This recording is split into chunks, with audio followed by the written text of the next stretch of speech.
Although I've sent myself into exile, I'm still doing essentially the same things as before. Do you still have any questions for me before we start our investigation? One of my former subordinates told me that this title has its origins in a strange incident. The Academia has long exiled mad scholars to Aru Village. A mysterious phenomenon exists here. When mad scholars first arrive, they are as incoherent and deranged as before. But after spending some time here, they invariably begin to calm down. Initially, the people of Aru Village greatly resented having to take in the mad scholars. But a strange incident one night changed that. Aru Village was struck by the strongest earthquake in living memory. Seeing buildings on the verge of collapse all around him, the then chief of the village was preparing to take everyone to safety. Suddenly, he noticed a mad scholar crouching in a corner, caressing the ground with his hands. A soft, green light radiated from him, like a divine glow against the backdrop of night. Despite the powerful tremors that ripped through the ground that night, all the houses remained upright, almost as if they had grown roots reaching deep into the ground. In the end, not a single building collapsed, and no one was hurt. After that, the people of Aru Village treated the mad scholars with greater kindness, and began to refer to them as the village keepers. A soft green light? A mad scholar protecting Aru Village? What do you make of it, Traveler? Paimon thinks so too. Actually, Sino, do you know if any of the mad scholars continued to wear their Akasha terminals at Aru Village? In theory, they would continue wearing them so the Academia could still monitor their activities. With that said, the main Akasha system would no longer have any interaction with them. Oh, no wonder! Everything makes sense then! Add in the fact that they calmed down, it was probably Nahida who calmed them. If you are able to draw a conclusion from this one story alone, then it appears you possess much more information than I do. So, what do you make of the story?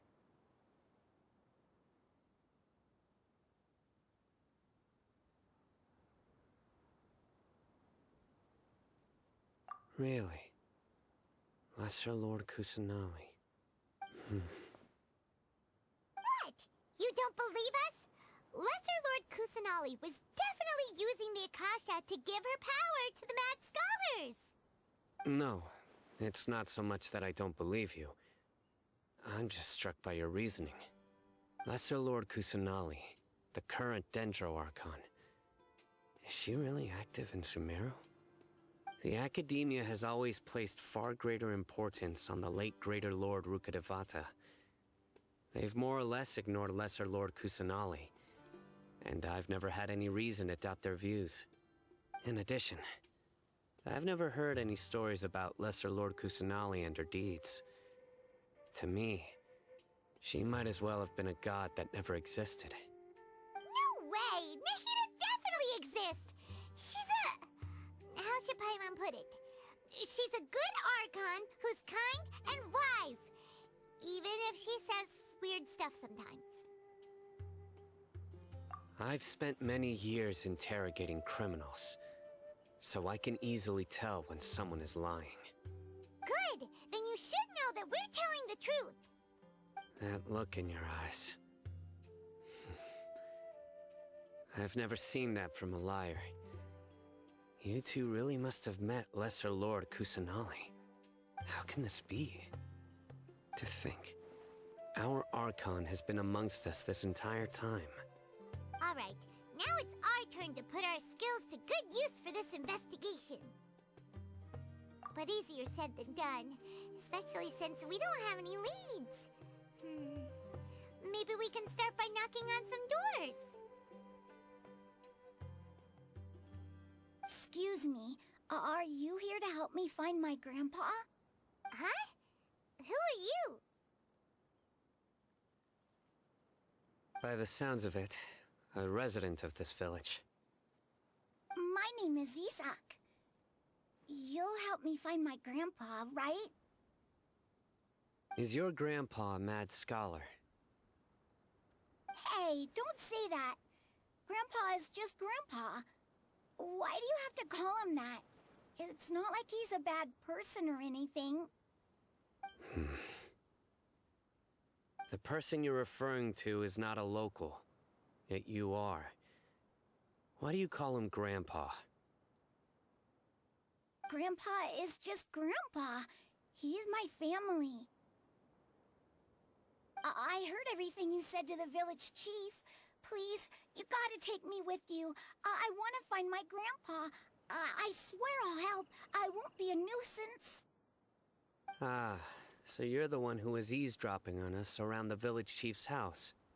I was planning to go out and take care of whoever it was, but I had a vague feeling that they didn't harbor any ill intent. Whoa. Hazen wasn't kidding about Matra having sharp senses. Sino, he's just a kid. All he wants is to find his grandpa. Let's find a way to help him. Sorry. I was only listening in because I wanted to know where Grandpa went. Honest. If you don't believe me, you can ask Miss Candace. All right. But first, let's confirm the facts with Candace.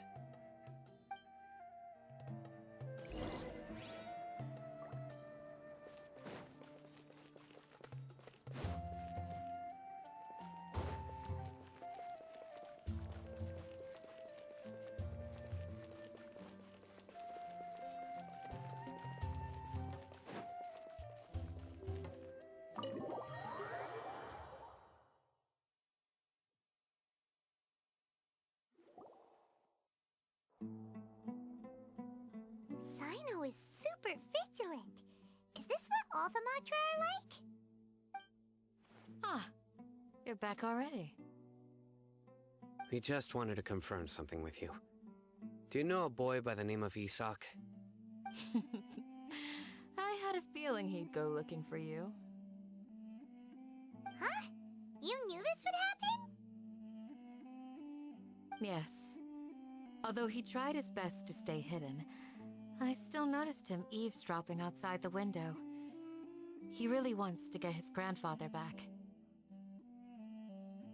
Isak's parents were both Aramite mercenaries who rarely returned to the village after finding employment in the city.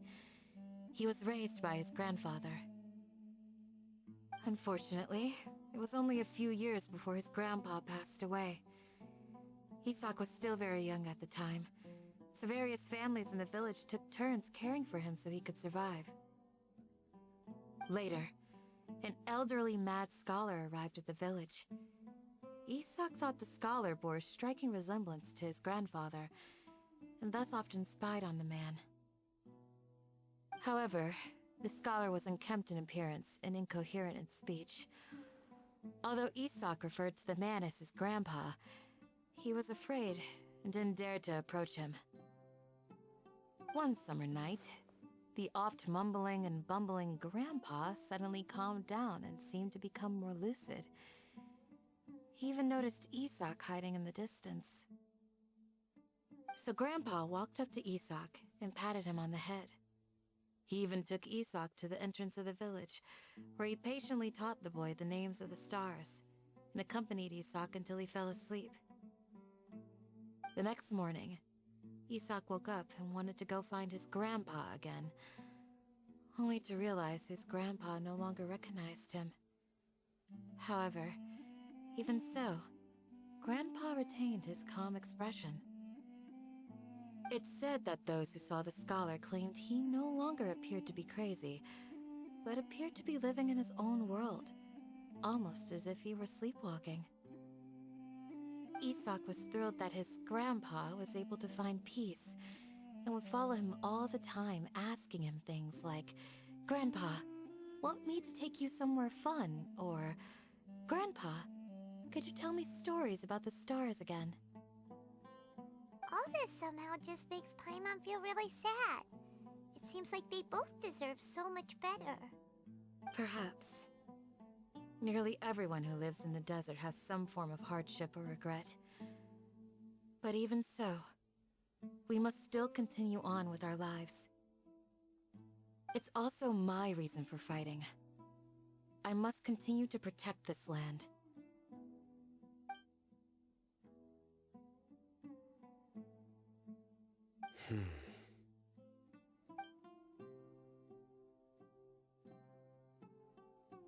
Maybe the people have always had a considerate god watching over them. Huh? What did you say, Sino? No, nothing. As long as Esau keeps his word and doesn't get in our way, we can take him along. Perhaps you are more compassionate than I gave you credit for. Please accept my thanks on Isak's behalf, Sino.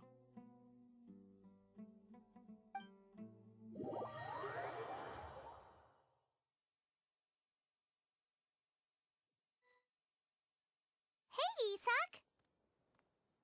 Oh, it's you guys! We've cleared everything up. Let's go find your grandpa. Really? Wow! Thank you so much! Yeah! Alright. Let's ask the local residents some questions first.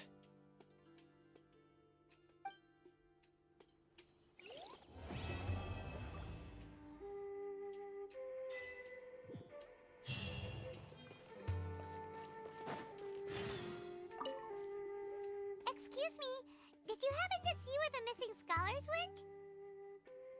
You mean the village keepers? Oh, let me think.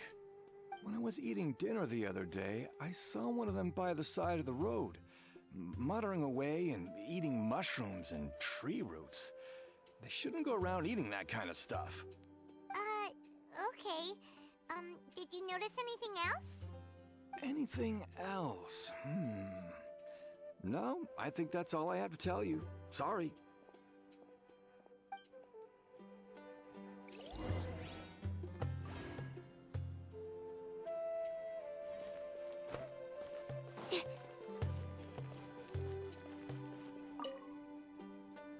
The scholars that have gone missing. Have you seen them? Those eyes. Those fierce eyes. You look like a real fighter. Don't change the subject. Right. You were asking about the the mad scholars. I think it's been a few days since I last saw them. I usually go to bed pretty early, so I'm not too familiar with what goes on at night. But honestly, I feel quite sympathetic towards them. Even though they act a little strange, they've helped me in the past. If it weren't for them, my house would have collapsed long ago. Do you also think Grandpa and the others are good people? Grandpa? Oh, hello there. It's little Isak. You mean that nice man who looks like your grandpa's long-lost twin, right? He was actually the one who protected my house. I saw it with my own eyes. He happened to be staying near my house that day and was doing something with his hands on the ground. It still feels pretty surreal now that I think back on it. Did someone teach them how to do that? Well, whatever the case, I'll always be thankful to him and whoever taught him to look out for others. I'm pretty sure that if I ever went mad, I wouldn't be able to do anything like that. Gotcha. Thank you.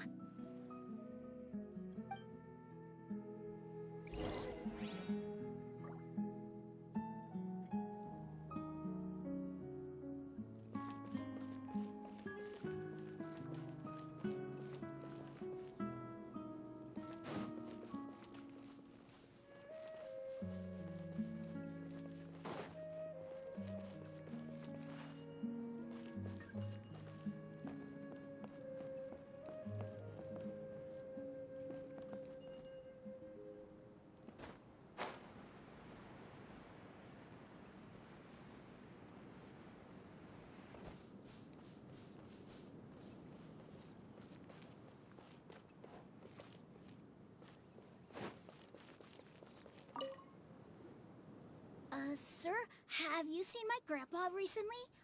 You know, the one who likes to sit and space out near the village entrance. Oh, well, if it isn't Isak. Oh, your grandpa, huh? It's been a while. The last time I saw him, he was pacing out by the road as usual. I went and asked him if he'd like any of the food I had prepared, despite my wife's protests. Like many people, she's really quite terrified of them. And speaking of my wife, she's still always complaining about how I don't make enough mora. That might explain why she's always mad at me. Oh, thank you. Thank you for taking care of him. It was nothing. You're looking for him, right? Did he go for a walk and get lost? Yeah. That's no good. Well, once you found him, come by my place again and I'll cook a little something for the both of you. I've known you since you were very young, so as far as I'm concerned, you're family. Please feel free to come by anytime. Wow, what a nice guy! Okay. Thank you, sir. Huh?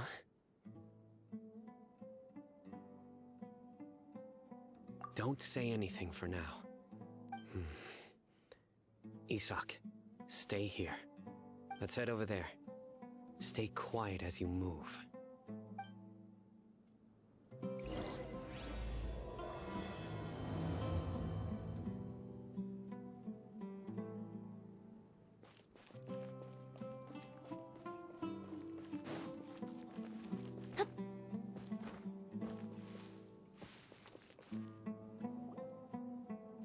Listen, see if you can make out what they're saying. Have you heard? The mighty King Deshret, the sovereign of our faith, will soon return to this world. Yes, of course I have. King Deshret is the one and only true ruler of this land. I've never believed in any other gods.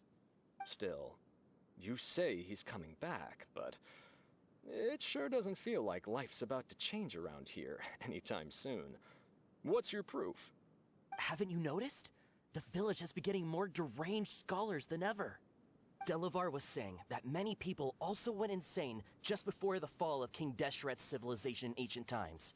We don't quite know why, but it seems like there's some sort of connection between insanity and King Deshret.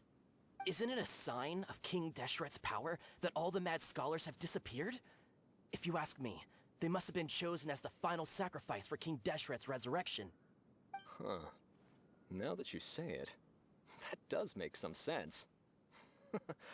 Does this mean our lives are finally going to take a turn for the better? Exactly. Those city folks will get what's coming to them. Now, repeat everything you've just said from the very beginning. Huh? Who are you? Where did you come from? My patience is running thin. You heard what I asked.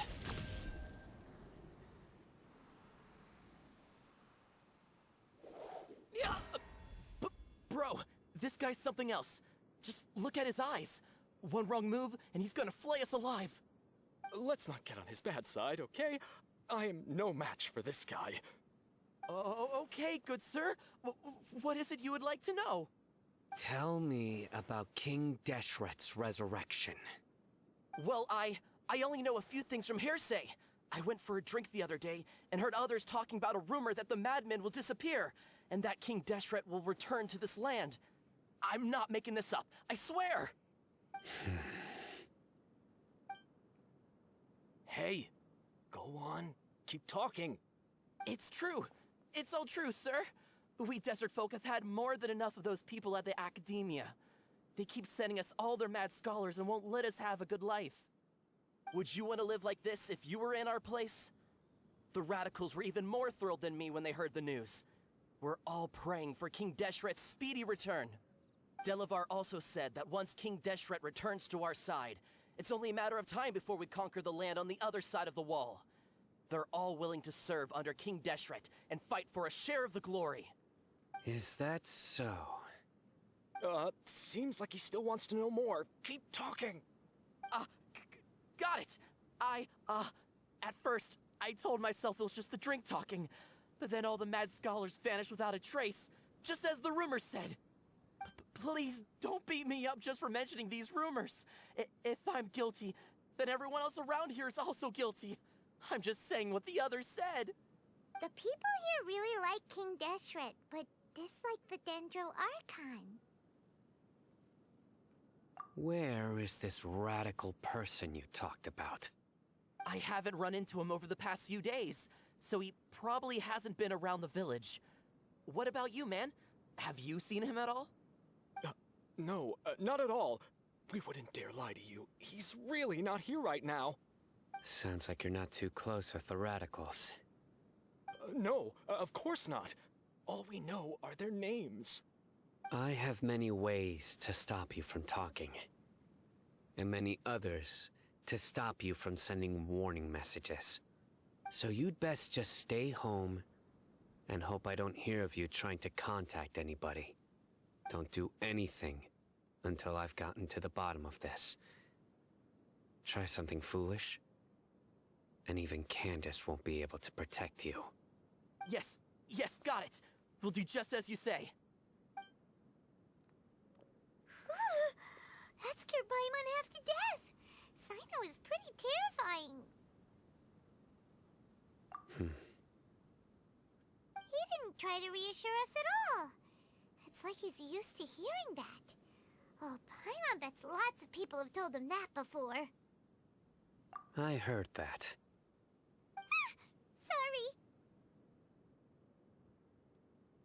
It's part of being a Matra. The rumor we heard just now seems like a strong lead. But we need to check a few more places. Very well.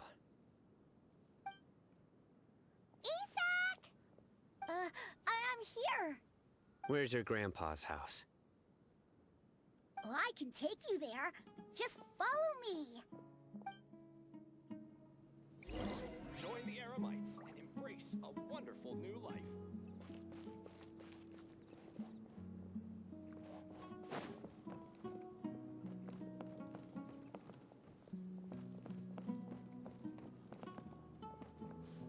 Grandpa, he likes to be alone.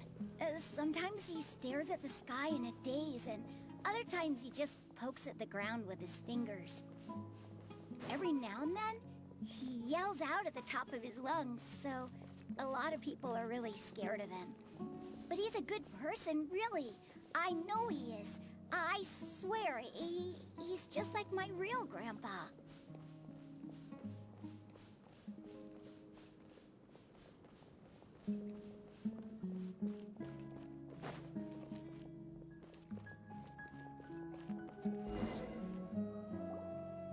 Well, this is where Grandpa usually stays. There sure isn't much here.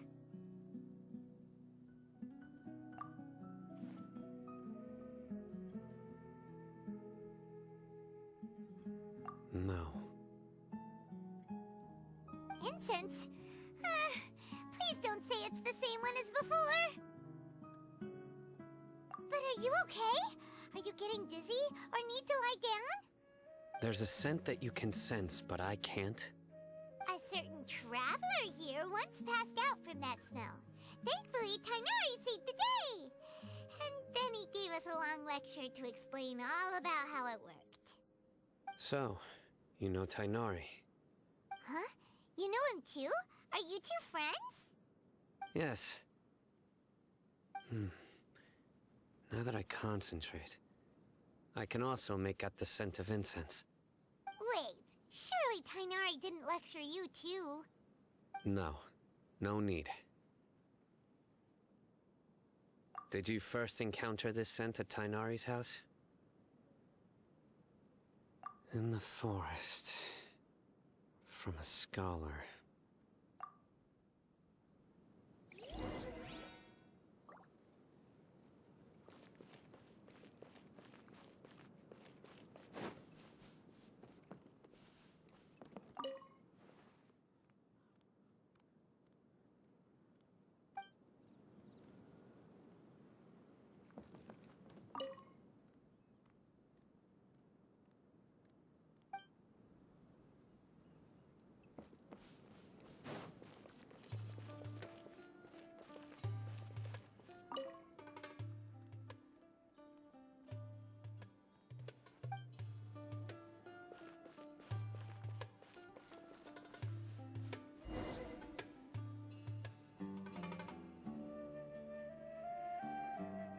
What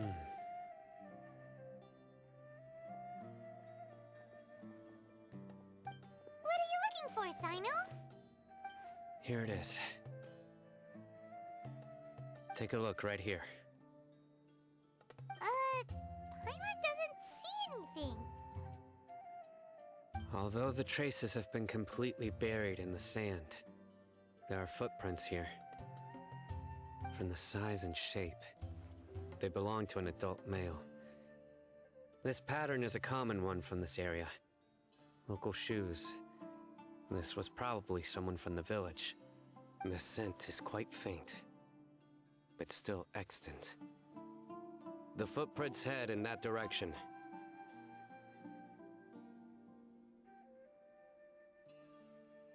But who would come looking for Grandpa? He doesn't have any friends. We'd have to ask whoever lured him away with the incense. Huh? So you can lure someone away with just a scent? Hey! What's wrong with liking good food? Everyone's got something they love in life. Exactly. Most scholars are fond of incense, since the smell supposedly helps them clear their minds and discover new knowledge. Even deep within the clutches of madness, they still yearn for their knowledge-seeking days, and will follow the scent whenever it presents itself. No, Grandpa. So, someone's taking advantage of their weakness? Huh. Still, why would anyone want to abduct all the scholars? Are the rumors really true? Could the disappearance of all the mad scholars have something to do with the radicals? It's highly likely. Please, you have to save my Grandpa. Grandpa's never done anything wrong. Please help him. Sounds like we'd better help get him back. Don't you worry, Isak. We won't let whoever took him get away with it. Let's head to Aru Village and inform Candace and the others about what we learned here. After that, we'll set off to find the scholars.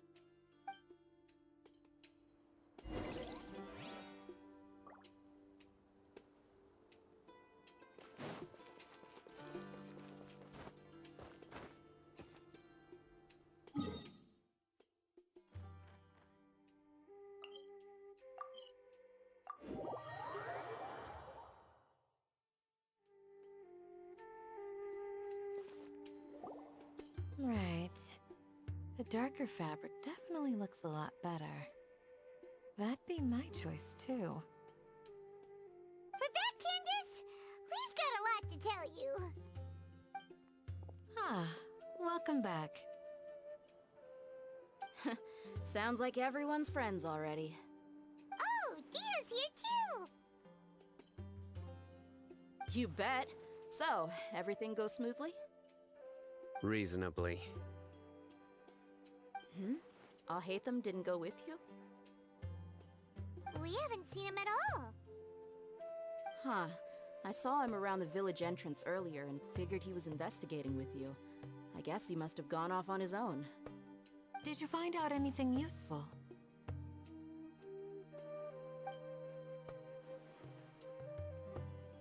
I see. So someone used a kind of incense to lead the exiled scholars away from the village.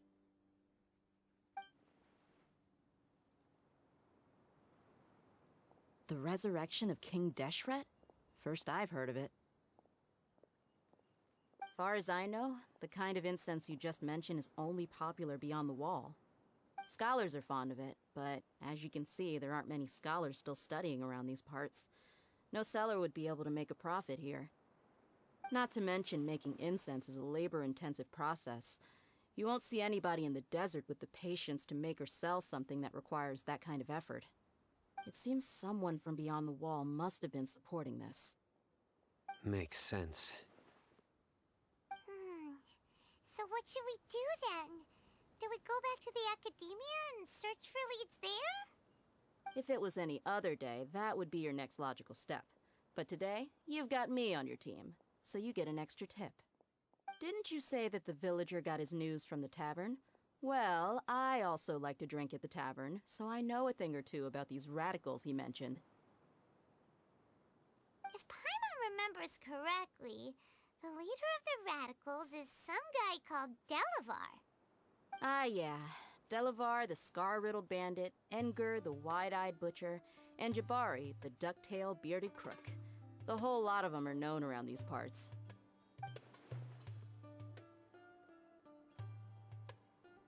These guys have one thing in common, and that's being broke.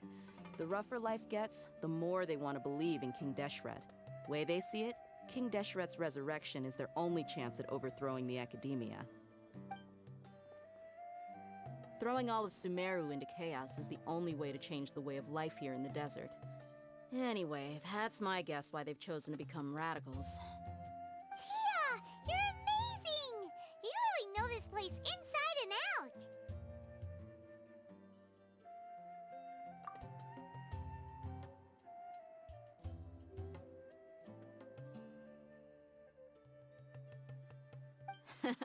No merc can afford to slack off on gathering intelligence. Every mora I've spent in the tavern has been a valuable investment. Let's head out. Now hold on, you're staying right here, Sino.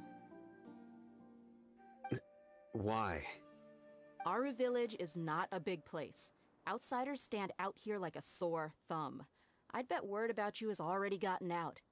The desert is unforgiving, so the way of life here is also a lot tougher than on the outside of the wall. You survive on making connections out here. Compared to you, mercs like me are just third-rate amateurs. I've got no actual fighting skills to speak of. But that also makes it a whole lot easier for me to gain the locals' trust.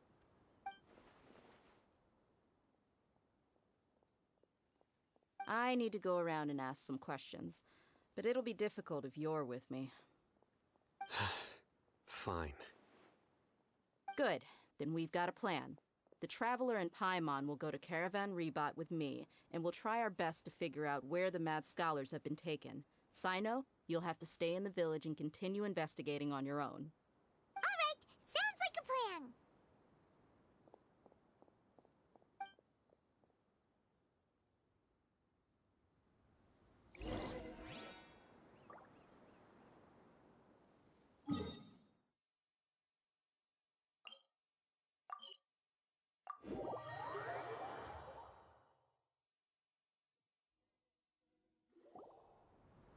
Well, here we are again.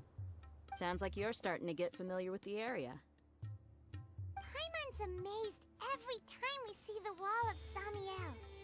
How can a wall this tall even exist?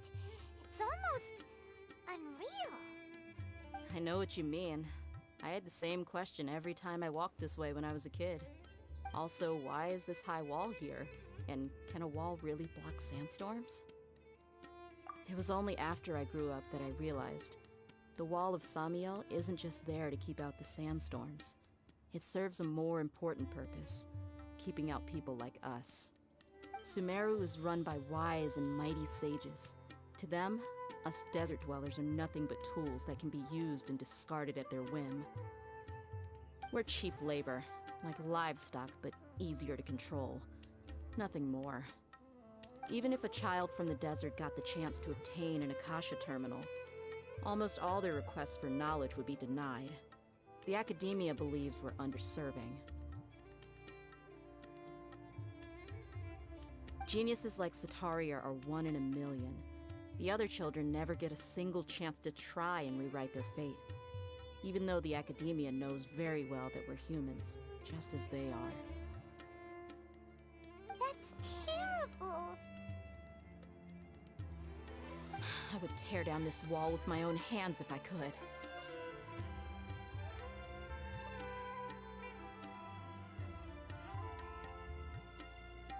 Hey, Thea. You're not thinking about doing anything scary, are you? No, not at all. This place just gets me thinking, that's all. Besides, we're here to procure information, aren't we? Yep, we gotta catch those.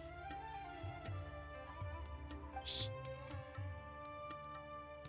Caravan Rebot is crawling with people, so be careful what you say.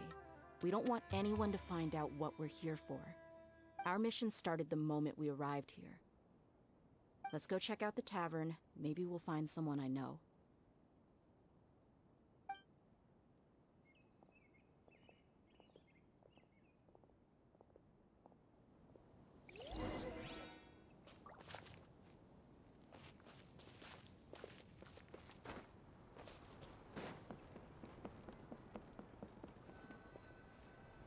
Just our luck. None of them are here today. You mean you don't see anyone you know? Dia, is that you?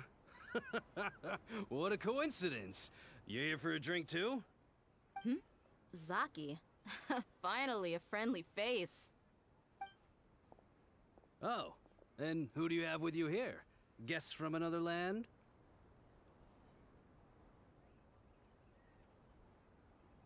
Hello, hello. I'm Zaki. Dia's, how would you put it? Drinking buddy? We've had drinks together a few times. You could say we go back a ways. Anyway, as far as my friends here, they aren't too shabby, are they? You rarely see any Outlanders so friendly and respectful nowadays. Absolutely. Much better than those people on the other side of the wall. So, Dia, are you looking for someone? Yeah. Have you seen Enger, Delavar, or Jabari recently? Of course I have. Matter of fact, we were all here drinking together just a few days ago. I've got a spice trading deal from another nation. I thought maybe Delavar and his friends might be interested. Know where I could find him? Ah, how thoughtful of you. Then I assume you also know that Delavar's been having a hard time making ends meet these days. So, you came here to help him out? Hey, keep it down. Let's just say I prefer to keep this deal a secret. Y'all at Caravan Rebot are like family. If there's more to be made, why not do it together? Besides, Delavar and his friends have muscle. They'd be a good fit for escorting the goods. Yes, how considerate of you. Delavar's my friend too, so of course I can take you to him. Come with me.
Are we there yet?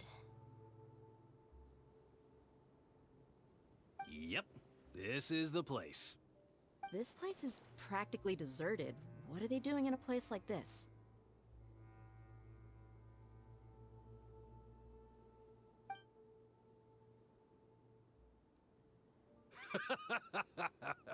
Why don't you take a guess? Go on, a wild stab in the dark.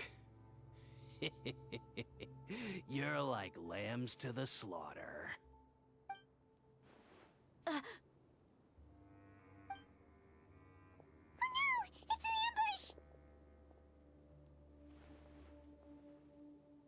ambush! What's this all about, Zaki? Come on, Dia. You really think we didn't hear about what you said back in Aru village? The boys have kept a close eye on you from the moment you set foot there.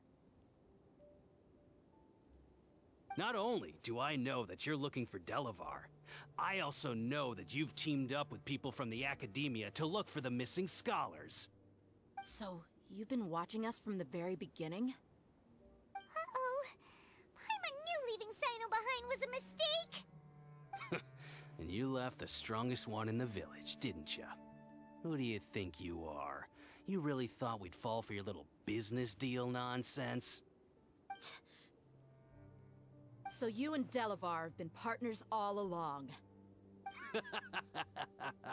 Dia, I guess it's only natural for a traveling mercenary like you to be out of the loop. Those of us who hang around the tavern have stronger bonds than you think. But you got one thing right. We're all looking forward to an uprising in Sumeru. There's nothing more we'd like to see than the desert folk overthrowing the academia. If that's the case, then I'm sure Delavar wouldn't miss a second of it. I'll be honest with you. If it weren't for what you said in the village, your little monologue about the Wall of Samiel would have convinced me that you're one of us. Delavar. And Enger, you're here too, huh? Long time no see, Miss Mercenary. You should have known the traitors are what us followers of King Deshret despise the most. Dia, I thought that you, a fellow desert dweller, would understand why King Deshret is greater than the Dendro Archon. Little did I know, you don't deserve to join us. Yeah, gee, what a missed opportunity. Adopting radical views and kidnapping innocent scholars, all because of some baseless rumors. Anything else I'm missing out on? See? There you have it. Mercenaries are just a bunch of faithless scum with only one thing on their minds. Mora. Pathetic. You're all like a pack of street rats. You're not wrong. Mercenaries are driven by Mora, and my faith lies with whoever's paying me. As long as there's a profit to be made, anyone can become my friend. Enough talking! Get him!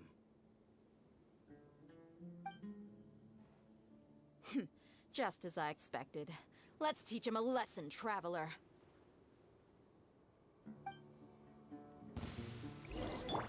Following order, Leave it new all to me, punches. as a good knight should.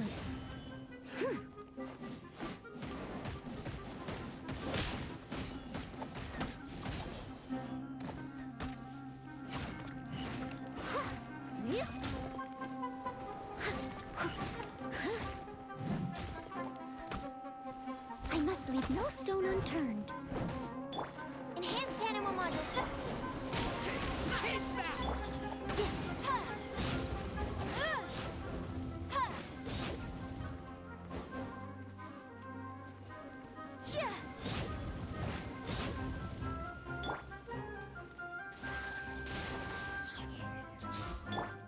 Absorption test. Stand clear.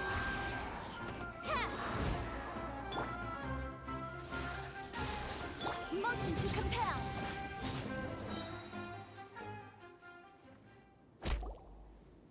Impossible! How could you? So, what do you think about your meticulous network now, Zaki? How did you say it? It's only natural for a traveling mercenary like me to be out of the loop. I'm guessing your informant told you that I'm just an incompetent merc with no real fighting skills, correct? I mean, that is what I said after all. And of course you would believe everything he reported. The only thing you know about me is that I'm a mercenary, but you've never seen me in action. Even though you heard we went to handle monsters together, you believed that Candace was the only one doing all the real fighting. That so-called Flame Mane is just a fraud.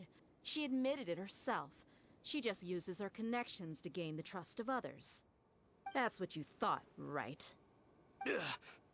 You lied in the village because you figured that we'd have people watching you. And you were stupid enough to fall for it. I figured as much the first time we drank together. You all thought you were so smart. Pathetic. Okay, that should be all of them. Whoa! So you've been planning this since we were in Aru Village? No task can be done without preparation. I just happened to notice a couple suspicious-looking people while you were out investigating. Oh, but instead of catching them right away, you let them report back. Those two who were snooping around were just a couple small fries. If we want to get the real catch, we have to be patient and give it some time. Oh, you mean the funny name she mentioned back in Uncle Ampu's house? The wide-eyed butcher, scar-riddled bandit, Paimon can't remember them all. That's just a bunch of drunk talk. Enger and Delavar like to talk themselves up when they're drinking. Edgar the Wide-Eyed Butcher and Delavar the Scar-Riddled Bandit are the nicknames they came up with for themselves. Alcohol has a way of making people share what they really think, so Edgar and Delavar are always rambling in the tavern about how King Deshret is a superior deity. What about Zaki? He's just a numbskull who fell right into our trap. Zaki was probably the best hidden of them all. My initial plan was to find Delavar first, and then try to track him down. That's what you wanted to ask when we were at Uncle Anpu's house, right? Jabari is one of the villagers you talked to. You know, the one who wanted to treat Isak and his grandpa to some food. Wait, so he's a radical too? No, he isn't.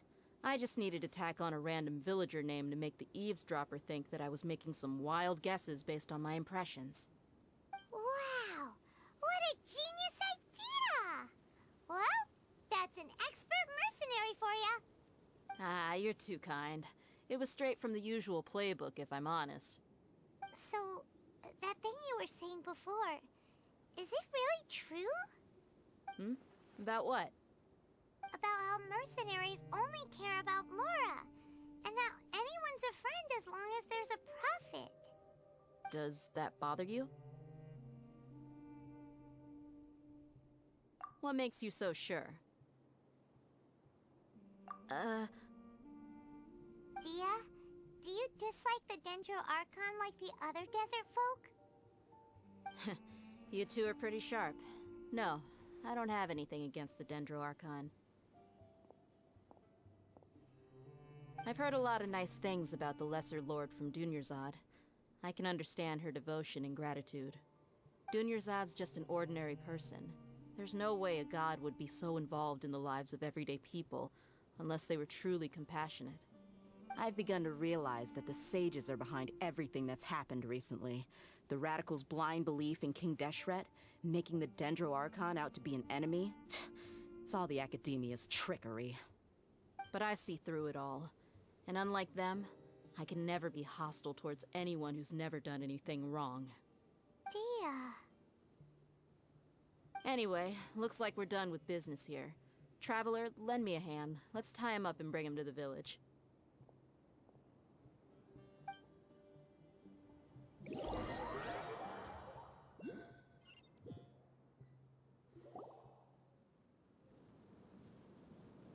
This should be all of them. I'll let you take it from here. All right. I'll be in touch. Until then, please stand by. Candace, do you need any help? Candace will be okay on her own. I trust her, so you can too. She's been guarding Aru village for quite some time now. If anyone is qualified to question the offenders, it's her. While I'm questioning them, why don't you pass some time by exploring the area? I'll meet you back here tomorrow morning, Traveler.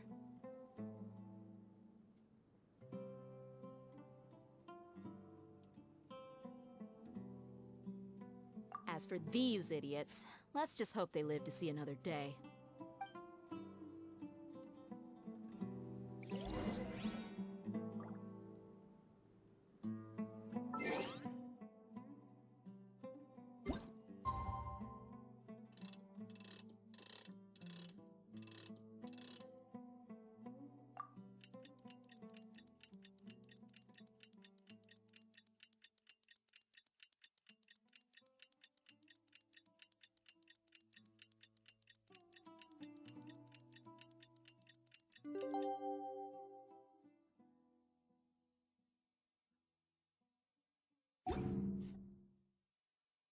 Sometimes the laws can. Hey, Dia! Right on time. We'll know any moment now. Paimon's been wondering. You seem to know Candace pretty well. Have you been friends for a long time? We've known each other for some time now. She's a pretty interesting person. Even though she's an extremely strong warrior, she never misuses her powers against others. Oh, Paimon knows what you mean. Like a lot of martial artists say, never take the fight outside the ring. Yep, I guess you can put it that way. It takes strong convictions to be as dedicated as she is, and shoulder that kind of responsibility. Us mercs, on the other hand, we pretty much live from one day to the next. Well, Paimon thinks you're great, too. Really? Thanks for that.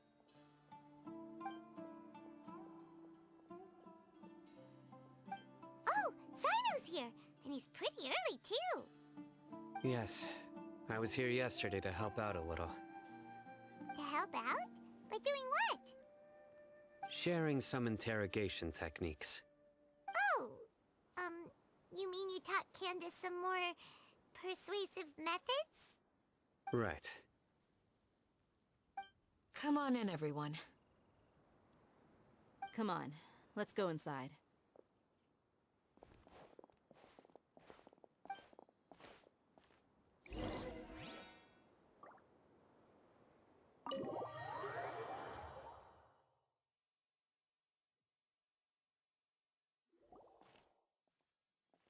Candace, where...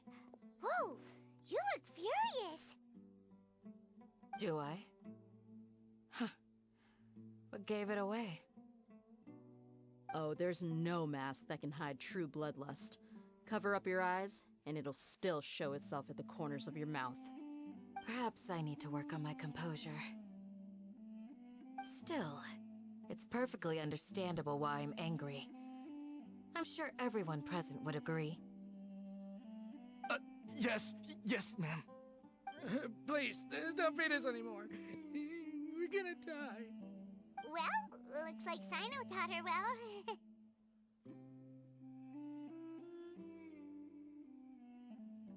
You fear death yourselves, yet you do not hesitate to place the lives of others at risk. The absurdity is mind-boggling. The ones you call mad scholars are known to us as the Village Keepers. They are vital members of our community, and some even count them as family. You come here, to my village, and you treat my people as nothing more than stepping stones towards your goal. Tell me, what would you do to you in my position? Mercy! Please, have mercy! You've made your bed.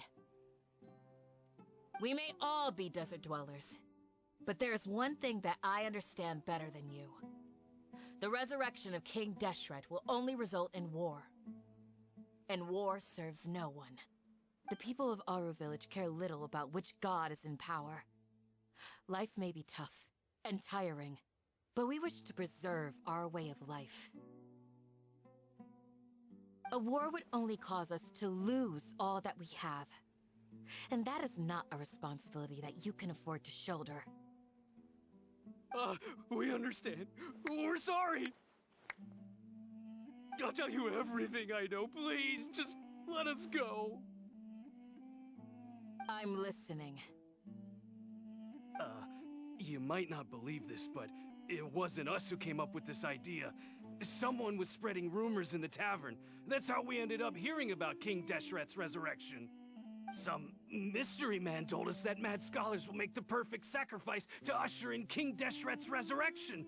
They give their lives, and we can get anything we wish for. They're called Village Keepers. Slip up again, and you'll regret it. Yes, sorry. It was all that mystery man's doing. He told us to spread the word about King Deshret's resurrection, and talked us into helping him. In return, he said he'll help facilitate the resurrection process.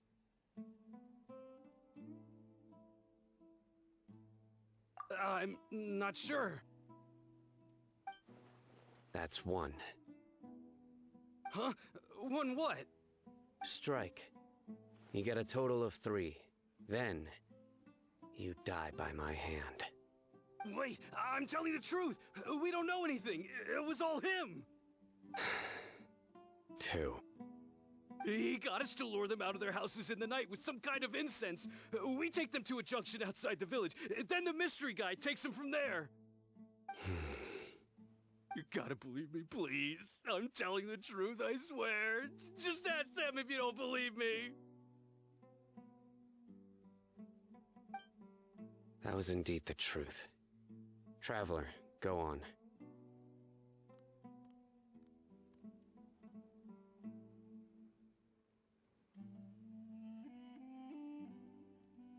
You have to believe me. If I knew that, I would have told you his name right away. I'm not risking another beating to keep his secrets. No way.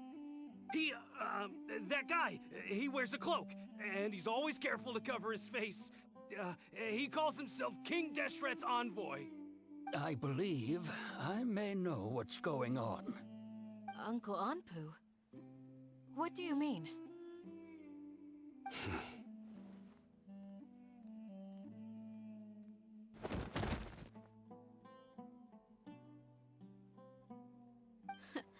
Smooth. Okay, speak. If my suspicions are correct, this mystery man they speak of could be from the Academia. Some time ago, people from the Academia attempted to take the village keepers away. I refused, insisting that they are part of our community. It strikes me now that this secretive character shares the same goal they had. Which means it's highly likely that the Academia was purposely spreading a false rumor to trick the radicals into delivering the village keepers right into their hands. They were the ones who brought them here to begin with. Now they're trying to take them back? We aren't gonna let that happen. Not the Academia again. Just as I thought. But what could they want with the village keepers? People are nothing but tools in the eyes of the Academia. A change in their plans likely means they found another way to exploit the scholars. Regardless, our top priority now is locating the village keepers. You're right. Isak is still waiting for news on his grandpa. Time to go. Let's leave the village and try to track them down. Yes. Pack up and get ready to leave. You got it. Candace, I'll let you deal with the radicals. Leave everything outside the village to us. All right. Let's meet back here once everyone's ready.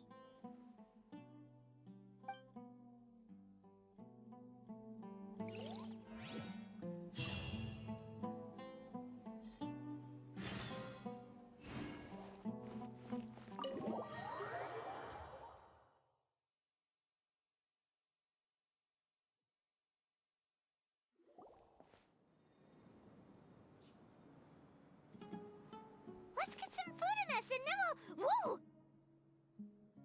Where did you come from? Well, as you can see, I am merely sitting here and reviewing what we have deduced thus far. You were gone for ages, and now you're suddenly sitting here musing to yourself? Where have you been anyway?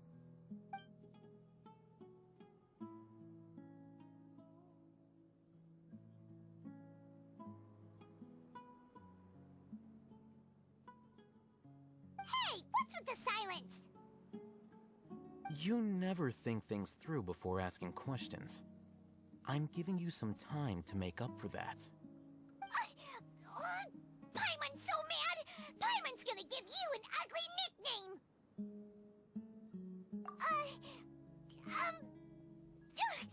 Never mind. Paimon's got nothing. There's just nothing super obvious to pick with this guy. It makes it so hard. Well, you've heard nothing to suggest I left this whole time. So clearly, I stayed in the village to investigate. Anyway, you plan to leave Aru village and keep searching for the truth of this matter, yes? Yep. We're not gonna find out anything more by staying here, so we thought that we might as well take the search elsewhere.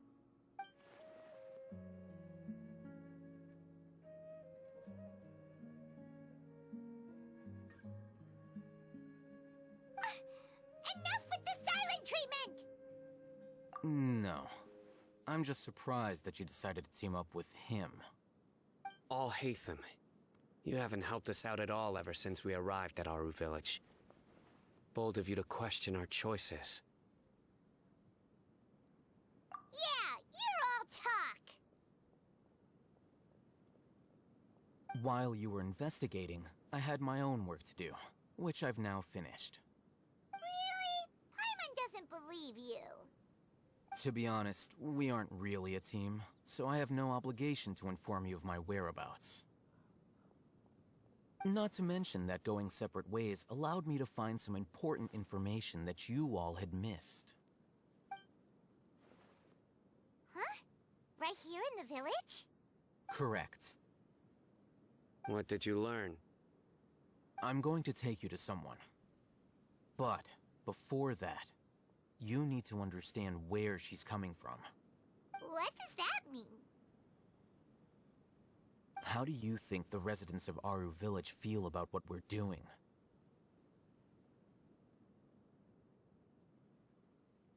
In other words, do you truly believe every single word the villagers tell us?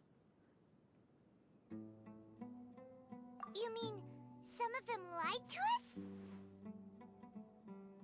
Hiding the truth does not necessarily equate to lying. Again, these people have their reasons. Remember what Gandis said? Most people in Aru Village don't necessarily care which deity is in charge of Sumeru. That's because whether King Deshret or the Dendro Archon has power is of little significance to them. By contrast, the perils of their daily lives are ever-present concerns. They won't simply share everything they know with you without good reason. That's why you believed there was no further information to be found in this village. Glad you're following along. Among those you have talked to, there's someone who was consciously keeping you out of the loop. In fact, she's been observing your every move since you arrived. The reason being, to someone who only wants to live their life in peace, any external factors introduce unpredictability into the equation. Those eyes, those fierce eyes. You look like a real fighter. Don't change the subject. It's quite obvious that she's intimidated by Sino's authority and strength. Right. You were asking about the Mad Scholars. She corrected herself mid-sentence because she's aware that there are King Deshret fanatics in the village. If she sounds too friendly towards the village keepers, she could easily make herself the Radicals' next target. I think it's been a few days since I last saw them. I usually go to bed pretty early, so I'm not too familiar with what goes on at night. Remember? She made a point of denying her involvement in anything that occurs at night. But honestly, I feel quite sympathetic towards them. Even though they act a little strange, they've helped me in the past. If it weren't for them, my house would have collapsed long ago. After speaking to the village chief, it became clear that the village keepers had protected Aru Village at night. In other words, the young miss was very much awake during that time. Then why would she lie? By getting involved with an outsider, she risks drawing unwanted attention to herself. As for why she might be so wary about all this, maybe you should ask her. I'll pass on this one. You said that she is afraid of me. If so, it's best if I stay out of this. We're on it!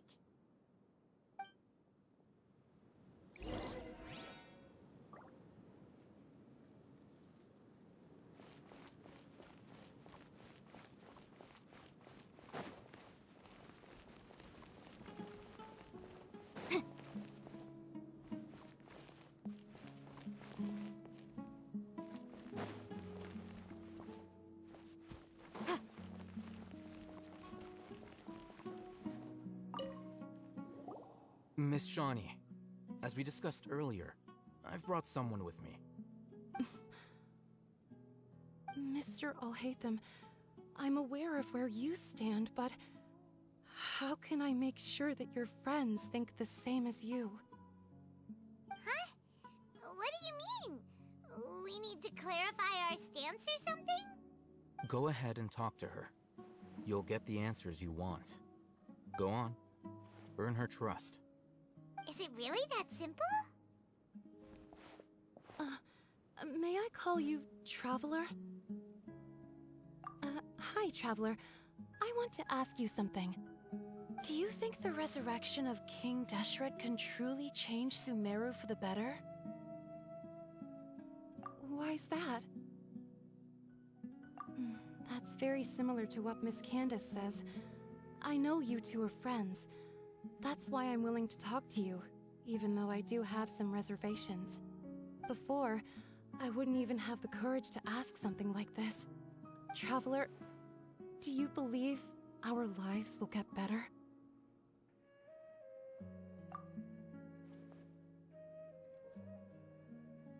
Yeah! We came here from another nation, so it isn't wrong of you to be weary. And we aren't really residents of any one nation.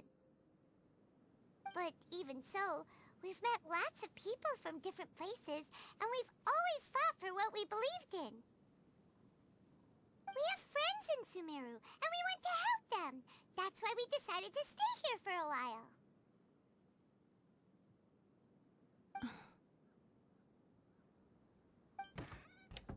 I want to trust you. My apologies for posing my questions like that. To be honest, I didn't expect you to come back for more information. Alhaitham told us you have your reasons. It's okay. We understand. The fact is that only one side of my family is desert folk. I don't really fit in anywhere in Sumeru. Some believe in the Dendro Archon, while others believe in King Deshret. I don't belong to either side, and neither side would want me. Speaking of which, the Radicals mentioned that they despise traitors. Do they just think that anyone who's different from them is a traitor? Yeah. Some people can be so narrow-minded when it comes to bloodline and beliefs. It makes no difference what I say or how I behave. I'll always be suspected of having ulterior motives. Slowly, I just stopped talking to people. I pretended not to hear or see anything. All I want is to live my life in peace. And then it happened. The village keepers who had helped me disappeared with no explanation, and I didn't dare breathe a word about it to anyone. Until now. You can tell them. I'm sure she'll keep your secret. All right. I'll tell you what I told Alhaitham. I actually have a sharper sense of hearing than most. Sometimes, I hear strange crying sounds in the night. There are ghosts? Perhaps. I'm not sure. It's faint, but it's definitely the sound of crying. It comes from far away in the distance, and always carries very raw emotion. It used to be louder and more frequent, but ever since you arrived in the village, it doesn't seem to happen as often, and when it does, it's much quieter. I have to focus really hard to make it out. I confirmed this with the guards on night duty. They also have someone with a good ear, and he's heard similar sounds at night. But, because we're in the middle of a desert, he would rather believe that they are the cries of beasts than ghosts. There's really nothing around these parts, except for an old hospital not far from the village. I think they used to use it for treating Elazar, but it's been abandoned for years. Yeah, let's go!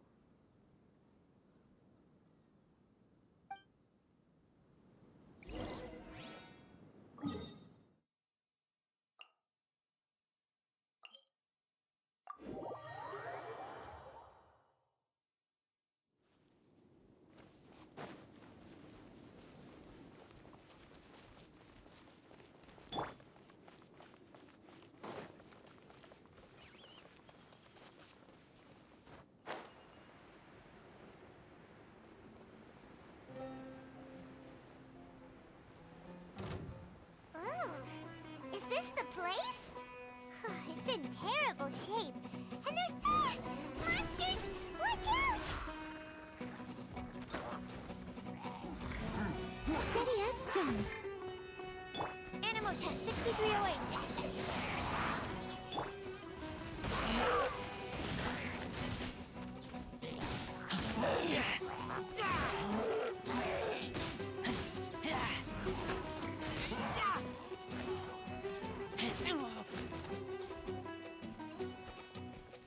Get back!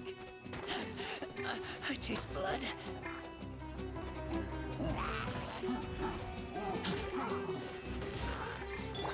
Time for your arraignment! I must leave no stone unturned. Swirl, Mark 2!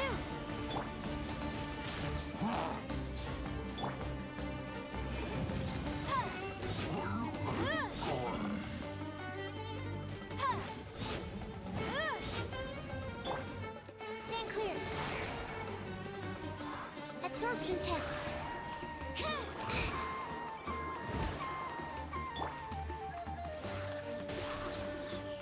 Boom boom! Chia! Ha! Steady as stone. Time to clean up.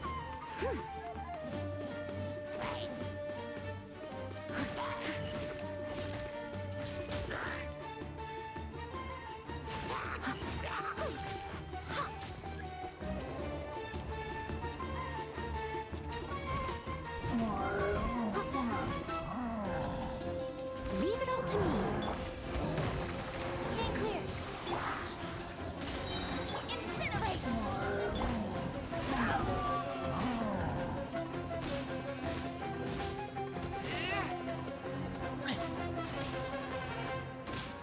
Boom boom!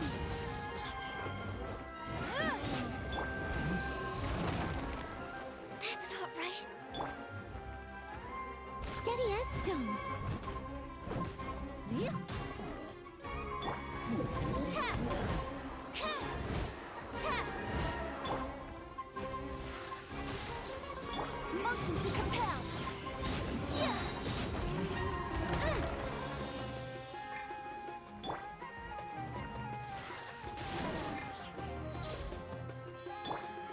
Animal hypostasis and inadmissible evidence! I must leave no stone unturned.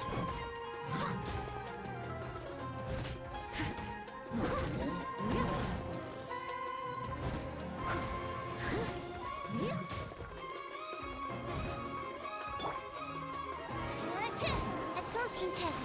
Animal test 6308.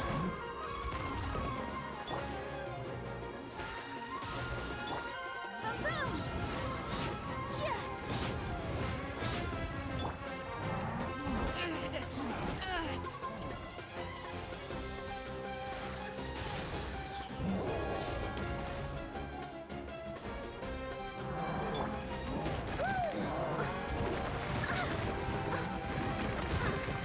I missed a spot. Leave it all to me.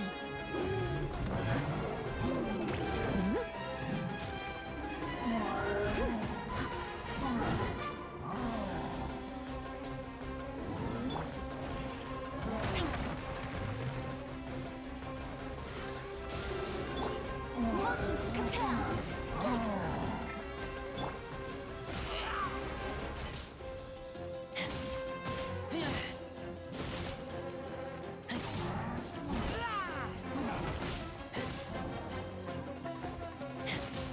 Incinerate! Absorption test. Don't break my glasses. I must leave no stone unturned, as a dutiful maid would.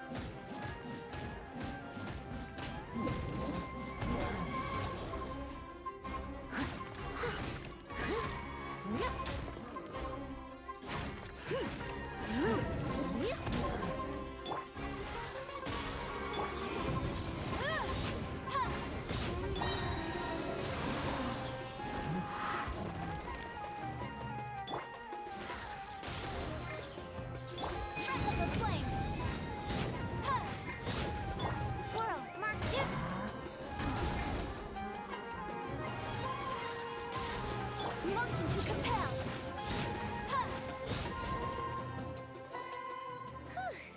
They were easier to deal with than Paimon had expected. Super strong bandits? Or monsters taller than buildings dropping out of the sky? Or, something like that. He looks super serious. We gotta stay on our A game too. This is the one.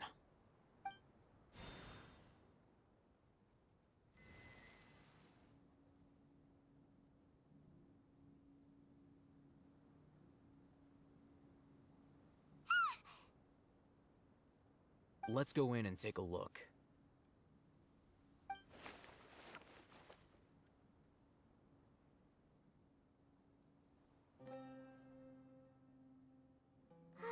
Hey, Hatham, we haven't found squat. Are you sure we aren't wasting our time here? Patience. Shawnee says she only hears the crying at night. We have time to burn. Until then, I'm taking a break. And just like that, he sits down. Wait, he even brought a book to read? What are you reading? Let Paimon see! Okay, sure. Huh? The natural position, which is the positional propensity of an entity in natural motion in contrast with an object in forced motion? Huh? When free from external influences, every entity displays the tendency to follow its natural trajectory? So, you got that? Oh, Paimon gives up. You keep reading your book. See ya! How is he so relaxed? Look at him, reading an impossible book in a creepy place like this. Hey! Paimon's your Tibet travel guide. Paimon knows plenty of useful stuff already. And anyway, it's not Paimon's fault that the books people read in Sumeru are so complicated.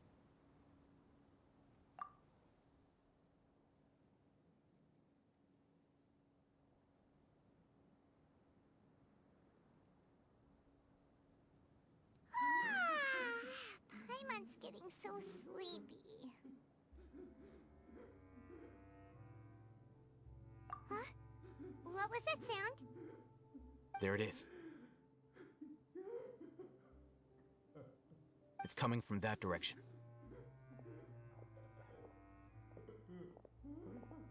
Is the sound coming from here? Huh. Paimon's not seeing anything.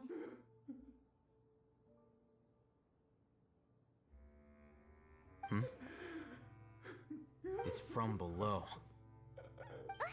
But there's no way we can get down there. Something is off about the interior here.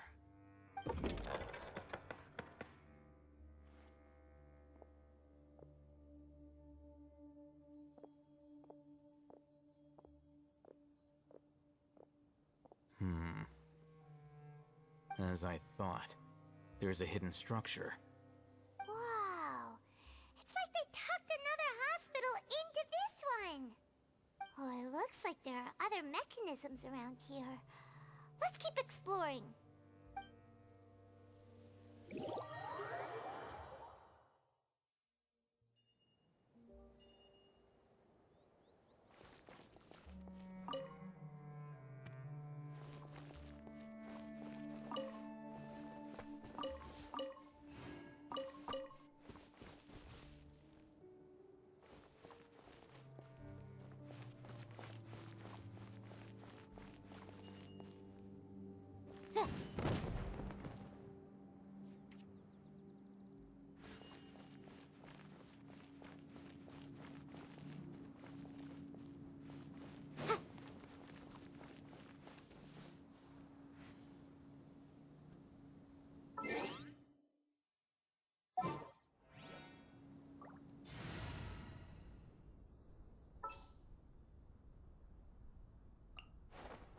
Everything's ready. Let's go.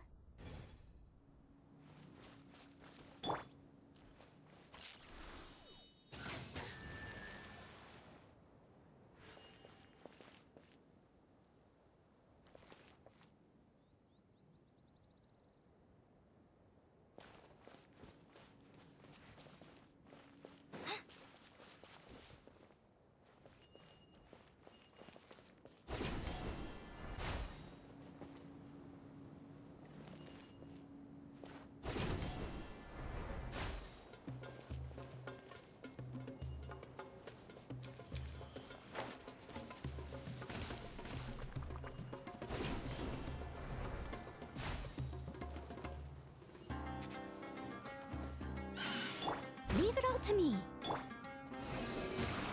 Stand clear.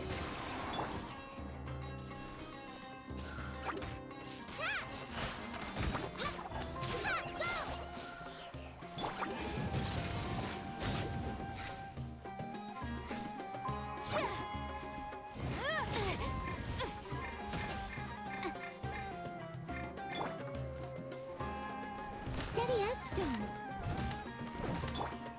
Animal test 6308.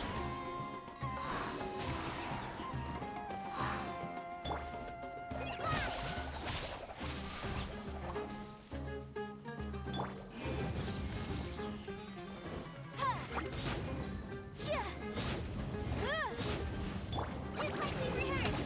Whoa! Don't touch me! Incinerate!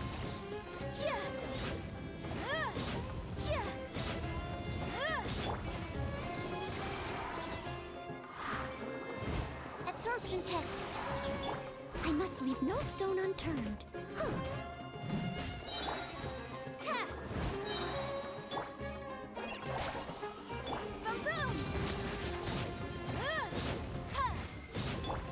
Stand clear.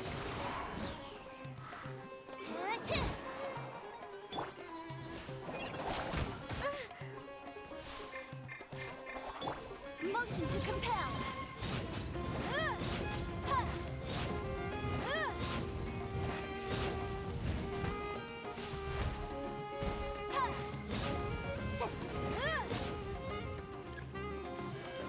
Enhanced animal module 75. Inadmissible evidence.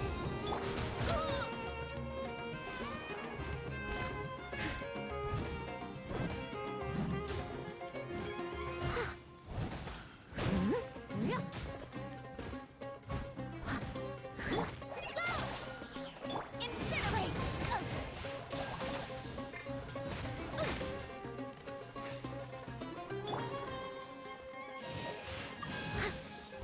Time to clean up.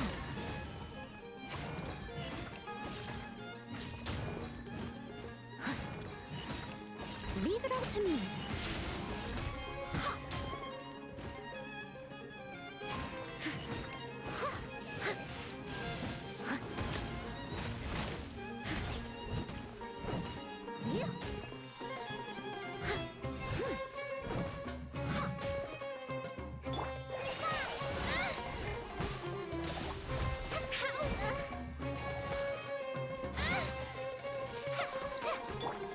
Animal test 6308. Absorption test.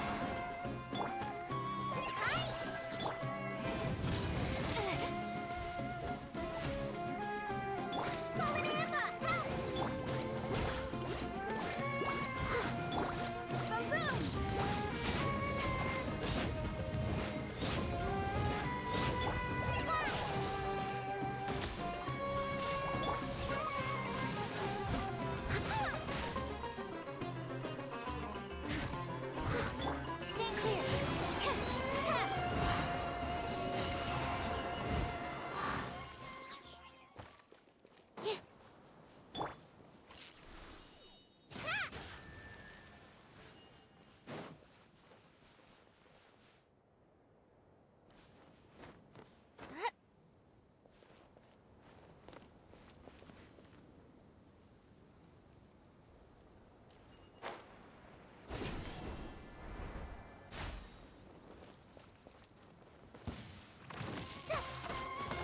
I must leave no stone unturned.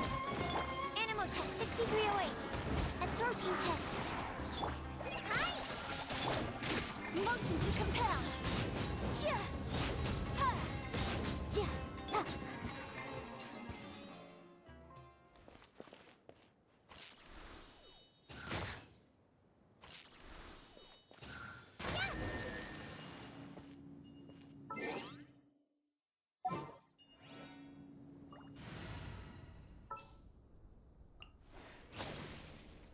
I'll scout ahead.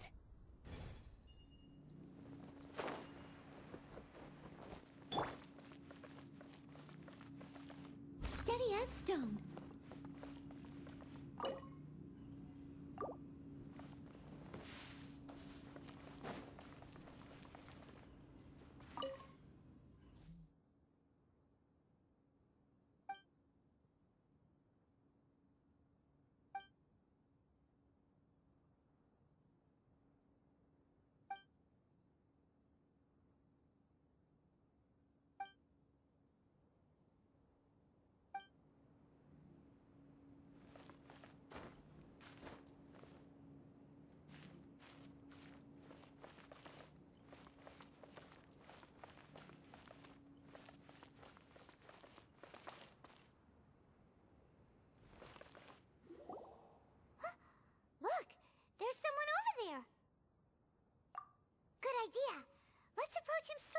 without alarming him.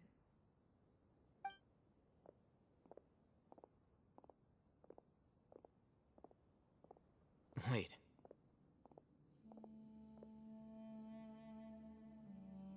You're...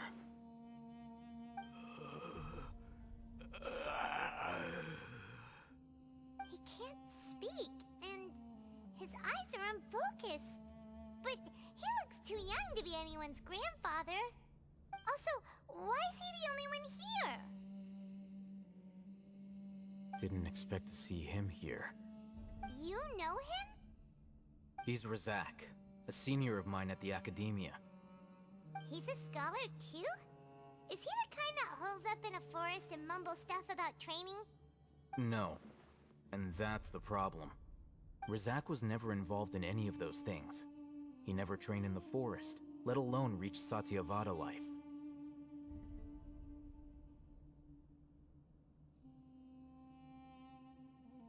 Leaving that question aside for the moment, him being here alone means that we might be too late. Looks like they've already taken everyone away. For whatever reason, they left Razak here. Perhaps they simply didn't have time to come back for him.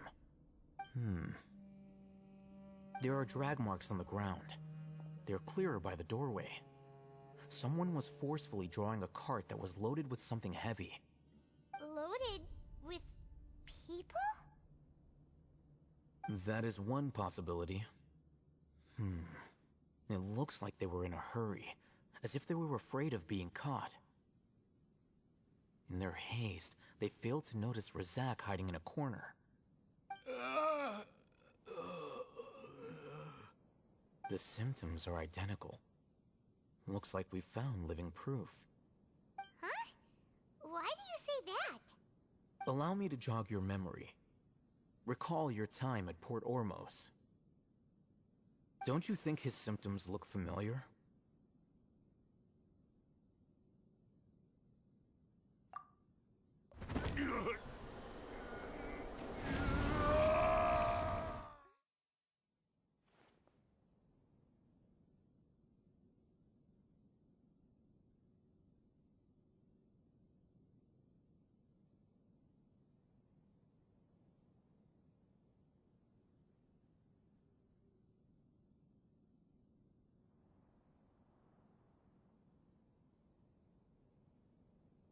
Oh, now that you mention it, they're acting the same way. Correct. The Academia is behind all of this. It isn't difficult to deduce their rationale. First, the Academia spread a false rumor of King Deshret's resurrection, emphasizing the role of the village keepers, the mad scholars who were exiled to Aru village. These rumors were all the persuasion that the radicals needed, and those based in Aru village leapt into action. Unbeknownst to them, of course, through rounding up the scholars, they were actually helping the Academia. As well as being able to exploit the radicals for their own ends, this scheme has one further advantage to the Academia. All the risks and responsibilities are offloaded onto King Deshret's followers. Life for the desert dwellers has been brutal ever since King Deshret's death all those years ago. Beneath the surface, feelings of desperation are widespread. Many would give everything they have for the prospect of something better. Anyone looking to exploit that for their own ends simply needs to make a few empty promises. Even if complications arise, people will see that those involved are all followers of King Deshret and look for no further explanation than differences of belief. A deep-seated mistrust of the desert and everyone in it by the rest of Sumeru will make sure of that. The notion of an Academia plot wouldn't even cross their minds. It may seem like a simple strategy, but it is able to work wonders under Sumeru's current circumstances. Oh, that makes a lot of sense. It's in line with the village chief's theory, too. But there's still one very important question. Wasn't it the Academia that brought the scholars to Aru village in the first place? Why does it want them back now? Throughout this process, one thing has changed. The scholars' identity. First, they were scholars. Then, they became lunatics. After that, they were exiles. And finally, They become... An exile is still patently a living, breathing human being. But when someone becomes a missing person, that is brought into question. If you can't find someone, you have no way of knowing what exactly happened to them. That makes missing people an ideal resource. Resource? For what exactly? One possibility is that the information in their brains could be extracted into knowledge capsules. Extracted? You mean canned knowledge comes from people's brains? With the technology of the Sumeru Academia, it's entirely possible. Perhaps the process caused them great suffering, which is why they cry out in the dead of night, when no one is watching them. So, the human brain... Nope, nah, Paimon doesn't want to think about this. I'm the Academia scribe, after all. I'm familiar with their projects. Anyway, judging by Razak's state, the contents of a divine knowledge capsule were extracted from his mind. But something went wrong in the process. Or perhaps his curiosity got the better of him, and he used such a capsule for himself. Paimon's a little confused. Can they just use anyone's brain?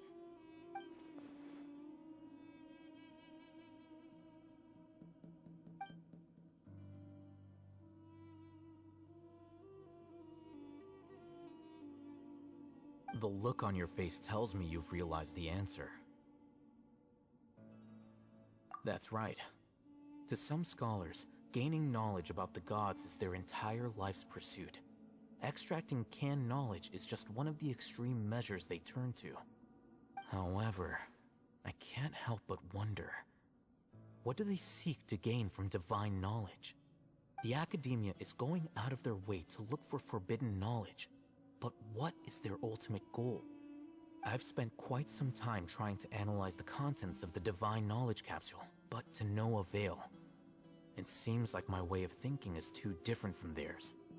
You mean you're not even slightly interested in getting your hands on this forbidden stuff? All scholars seek to expand the horizons of knowledge, but I'm not particularly interested in gods, so I don't share their degree of zealotry. Extracting information from people as if they were lifeless objects? If this is the direction of academic progress, then the Academia may as well shut its doors. Sounds like you're really against all this. Of course. The Academia's actions run contrary to their rules. Whether it be academics or knowledge, everything has its boundaries. If those lines are crossed, the rules and order that govern everything in the world will be destroyed. This matter needs to be corrected, just like fixing a typo in a book. Wait, didn't you step in to help because you felt sympathy for those poor people? Not to be callous, but no. My criteria are a little more restrictive than that. There is no shortage of suffering in Sumeru, and the same can be said for the rest of Teyvat as well. What do you plan to do about that? Save every last person? Probably not. Paimon's not sure. You can say that. Simply put, I don't blindly place my faith into strength or heroism. I do what I want. The divine knowledge capsule is something I want to investigate in full. That doesn't mean I'm willing to take action for the sake of a few strangers.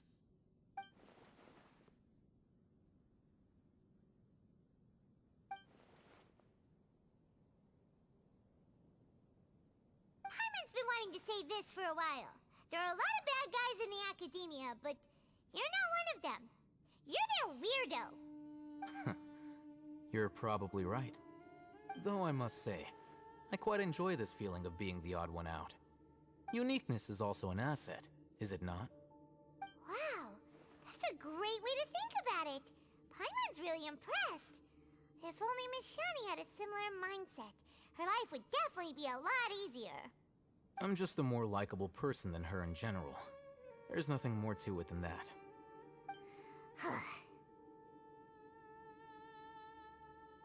He won't last long if we leave him here. Let's take him with us. We'll work out our next step after we return to Aru Village.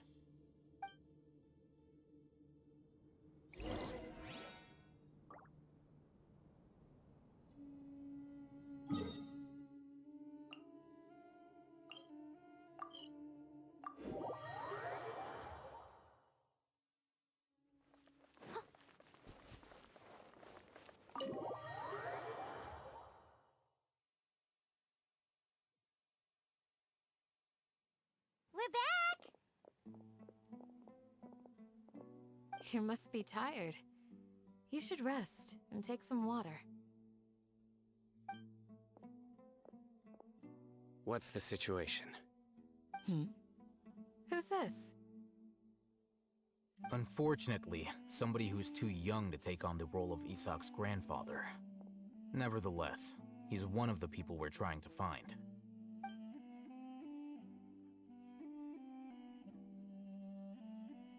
So, at one point in time, the abandoned Elazar Hospital served as the Academia's site for extracting divine cant knowledge.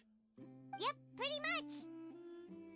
Their plan must have been implemented at some point before we arrived at Aru Village, since divine cant knowledge has been in circulation for a while now. Yet, they fled once we were headed to the village, almost as if they knew we were on their trail. Why is that? Yeah, why is that? We may have a mole in our midst. One of us could be secretly revealing our whereabouts to the Academia. Huh? Are our friendships that shallow? Looks like none of you have realized wherein lies the issue. Sino, you're the reason why they can predict our movements. Wait, what's that supposed to mean? Choose your next words very carefully. It is simply a logical inference. I have my reasons. So what you're saying is... Sino's the mole. Interesting. And here I thought you were the most suspicious one, Alhaitham, since you were always acting alone. I know. You have a point, but I realized something as we were returning from the hospital. Sino isn't like any of us. What are you trying to say? Do you still remember who you are, General Mahamatra? As a Matra, you are no doubt privy to certain kinds of information. Before you can take action against someone, you are required to have all the facts available, including the less than savory details. Simply put, the Academia has traditionally allowed you access to a wealth of sensitive information. Knowing their modus operandi, wouldn't you expect them to take precautions against you?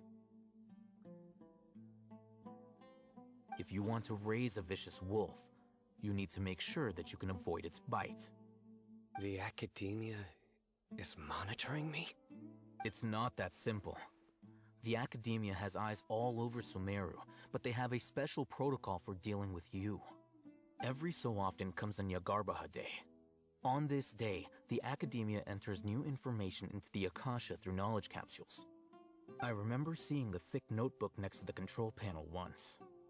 Its contents were all about the General Mahamatra, his activities throughout the day, preferred methods of enacting judgment, everything. You're saying that the Academia entered my information into the Akasha too? But what's the point in doing that? My actions aren't important enough to be added into the Akasha. The Akasha is capable of computation. The Akasha's algorithms are entirely capable of predicting your movements using the data entered. When you would depart, the route you would follow, your destination. It knew all of this. It predicted my every move. The Academia has been watching you longer than you think. However, the fact that you resigned is proof that their suspicions were well-founded. So that's how it is. Sino adheres to his principles so strongly that he's actually a thorn in their side. Tenacity of will and steadfast faith are worthless to the Academia. They need scholars who are easily pliable and mindlessly go after anything they can profit from. Sino, don't take it to heart. This just proves how much of a trustworthy ally you are. They escaped because of me. Don't blame yourself. It's not like any of us would have known.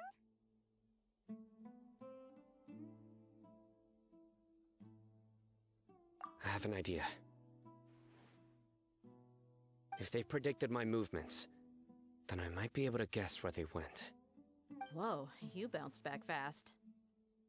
There is always an opportunity for safety after danger passes. Oh, so that's how it is! Paimon gets it now!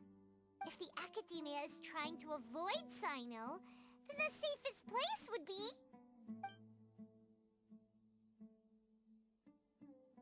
Yep, that's right! They'll want to proceed in the direction opposite of where I'm going.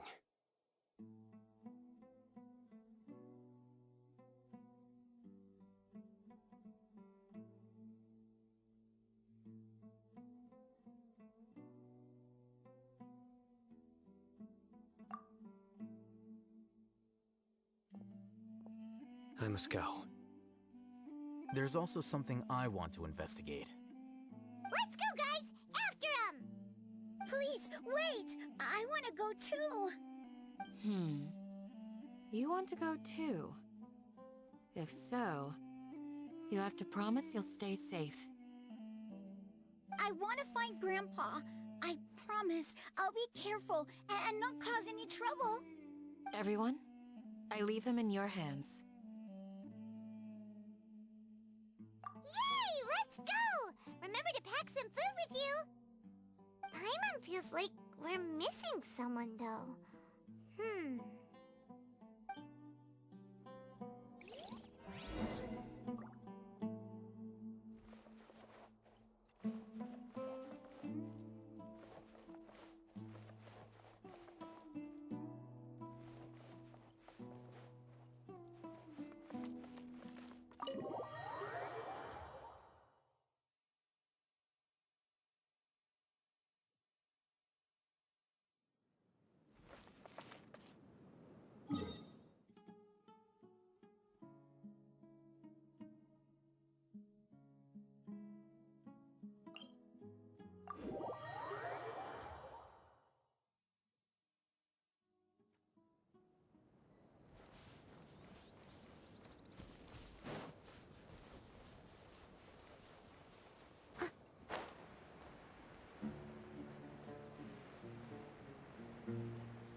So, where do we go from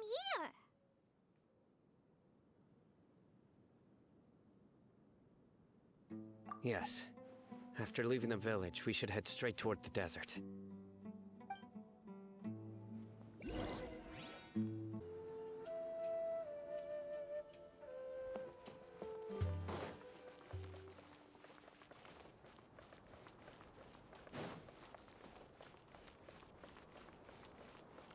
I'll catch up.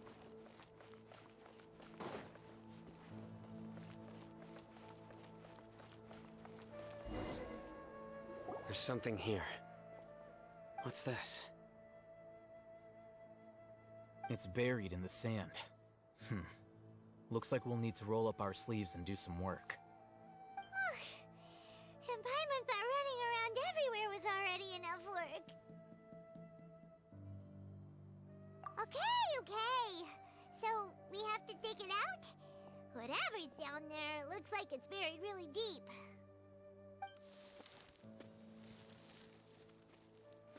These are likely fragments of an Academia-developed device, something akin to a headset. Looks like there were more than one village keeper. They must have been escorted this way because there are device fragments scattered around here. Let's split up and search the area. Chances are that we'll find other things nearby.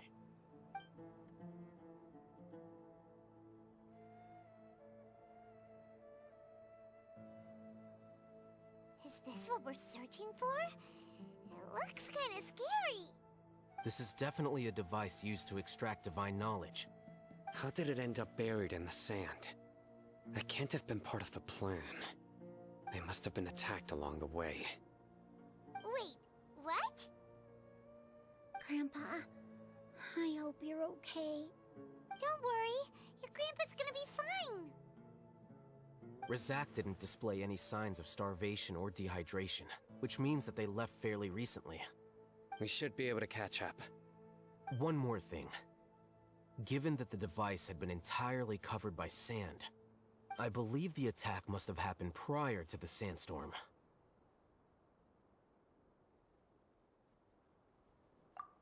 Let's keep going. They can't have gone far.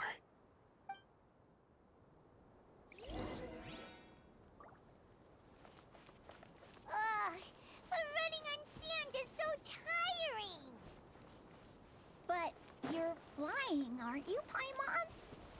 Is flying over sand tiring too? Ugh, of course it is.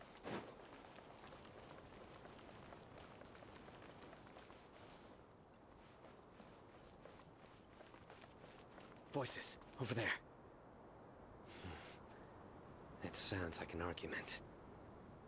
Whoa, you have really good ears. Don't get any closer. They'll notice us. Dia's talking with the Eremites? Very interesting. Let's listen in.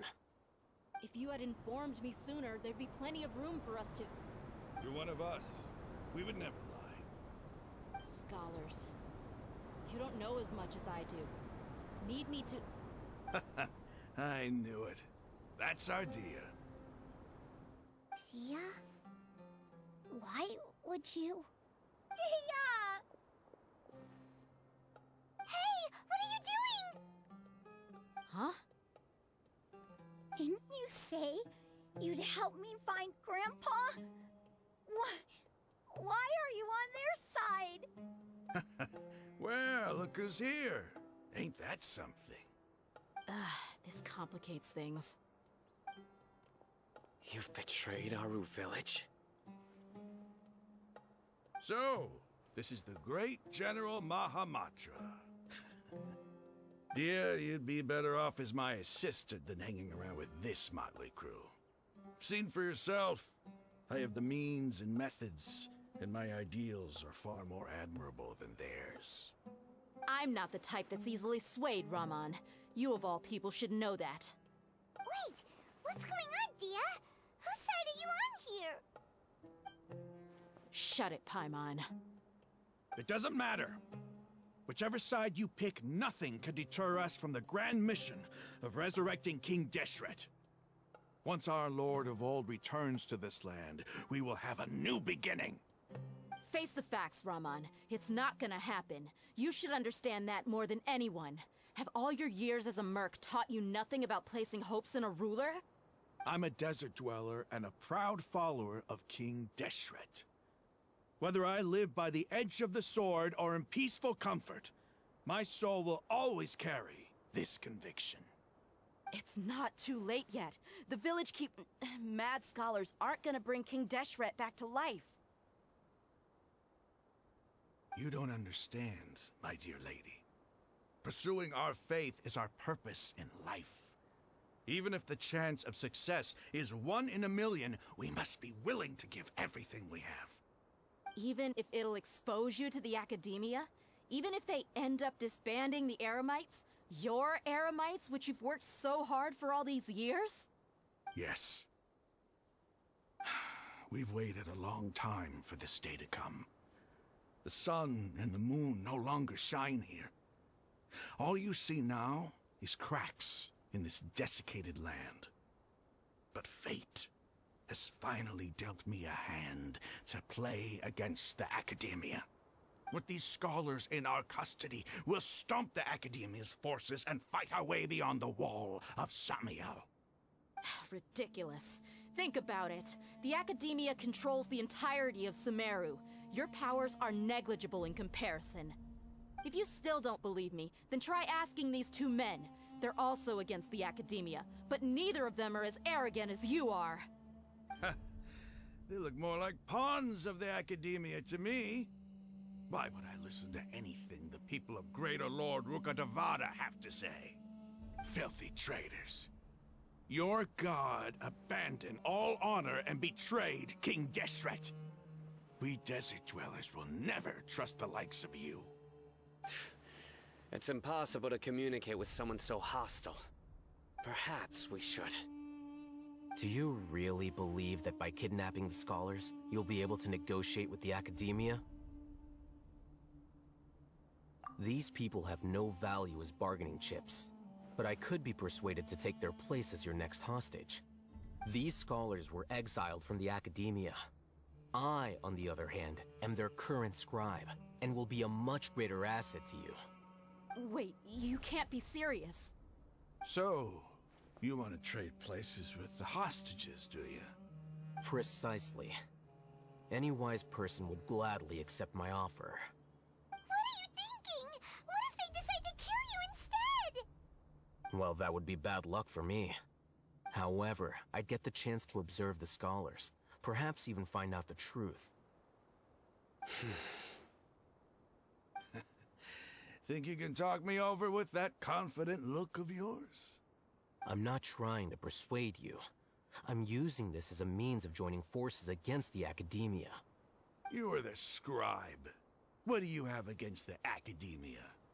Not all desert dwellers believe in King Deshret, and the same applies to the academia.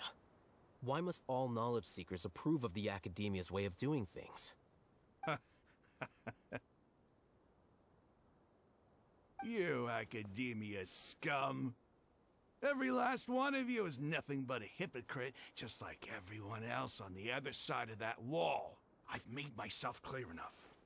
I won't listen to another word from the Dendro Archon's people. Not so fast. I'll hate them. Do you stand by everything you just said? I never make empty promises. You know you're making a dangerous decision, right? I do. Good. Raman, hear me out. These people are my friends. Maybe you can't take the followers of the Dendro Archon at their word, but what about me? Do you trust me? We've known each other for years. Of course I do. In that case, I'm willing to vouch for their honesty with my right arm. Come on, Raman, don't be a coward.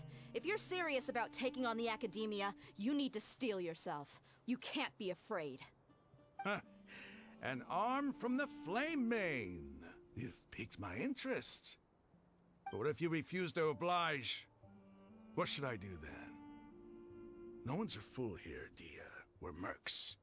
And mercs don't tend to live long unless they have their wits about them. You're not wrong, but this is different. I promised my friends that we'd bring back the village keepers together. Let's do it right here then. Give me your right arm as proof of your resolve. Don't listen to him! He's not even trying to negotiate! He just wants to make things more difficult! That's fine. Are you crazy? We came here to save lives. One arm for that many people is still a pretty good deal, if you ask me. Raman, I'm holding up my end of the deal here. You'd better not let me down. Sure. Go ahead and cut off her right arm.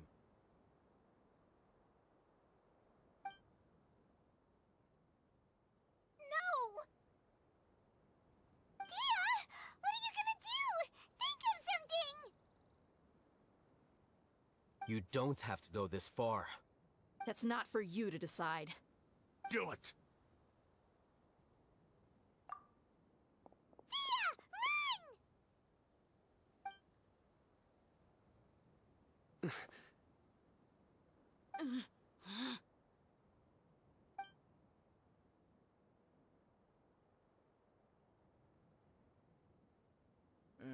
Stop!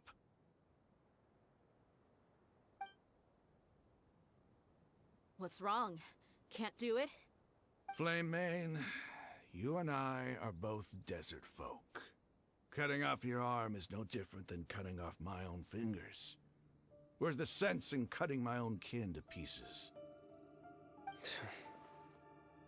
You've shown me that you're serious. Go on now, take your friends and leave. Meet me in the desert at noon tomorrow.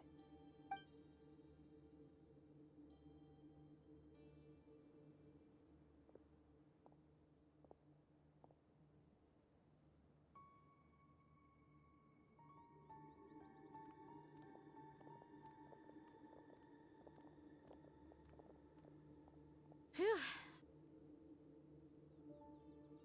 I was really counting on him not going through with it. Dia! That was crazy! Have you all lost your minds? What if he'd actually cut your arm off? Then I just have to hold my claymore with my left arm. Okay, I'm sorry. But sometimes when you're out on a limb, you gotta double down to seal the deal, you know? Don't ever make a promise like that again. I can deal with the likes of them. If it came down to it, you would not lose to them either. I don't doubt it, Sino. But this is about more than me and them. There's a lot more where they came from. Even if we got rid of one bunch of radicals, there are others out there. Wiping them out would do more harm than good. As you wish. I'm sorry, Dia. I should have stayed put and listened. I should have trusted you. It's okay. I promised you I'd help find your grandpa, so I'll do whatever it takes. Whatever it takes? You just might be scholar material. Huh? Are you serious? The Eremites once said that I was a lunatic.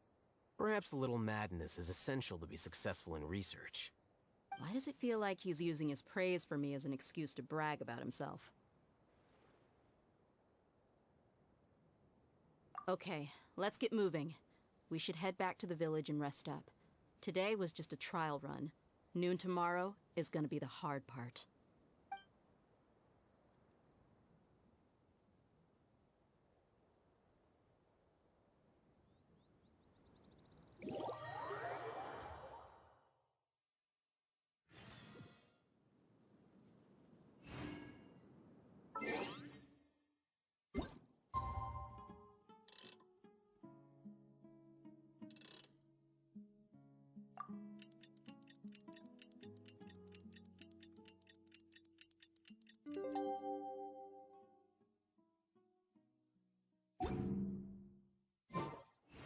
Whenever you need me, I'll be there.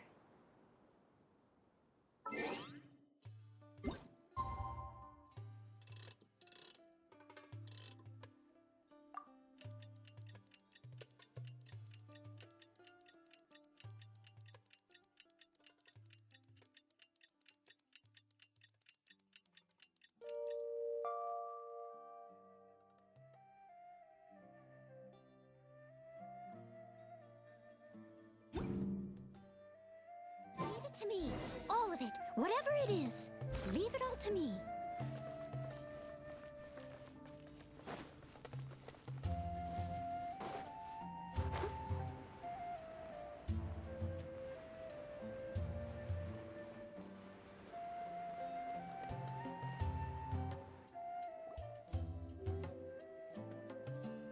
You're all here so early.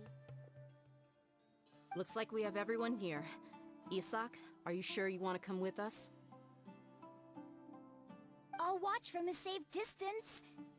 Dia, I want to be there to bring Grandpa home. Okay, let's go then.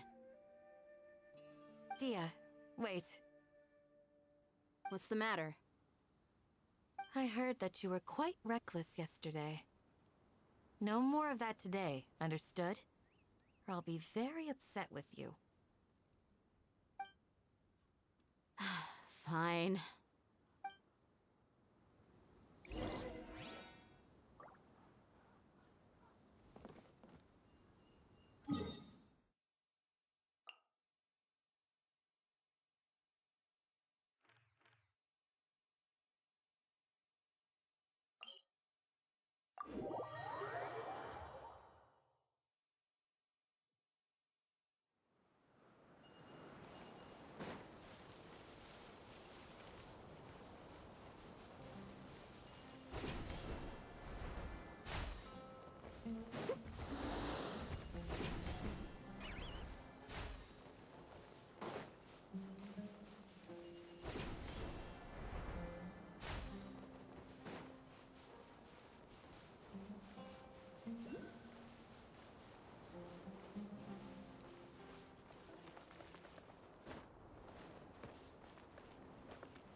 They got here before us.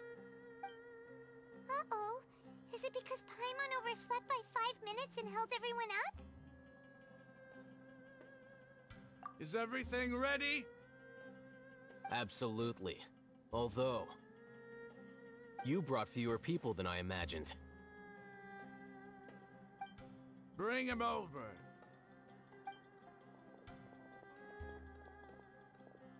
Grandpa! Why is there only one of them? Raman, I've always thought of you as a man of his word. What's this about? It's a one-for-one exchange. Sounds fair, don't you think? And let me put it this way. Agreeing to any kind of deal with the Dendro Archon's people is already a huge compromise on my part. Don't you think you've asked enough?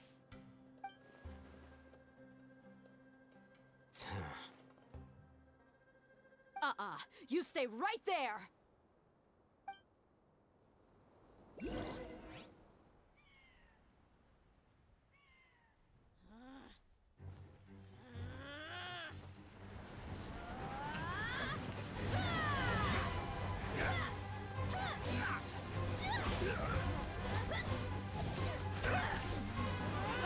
Boy-mate, what do you think you're doing?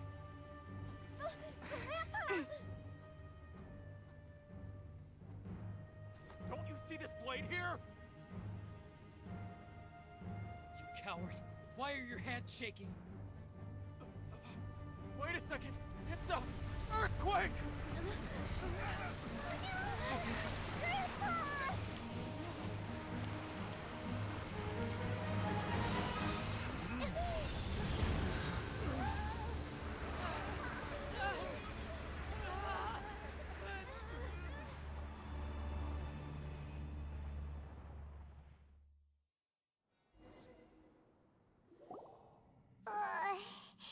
Paimon's dizzy.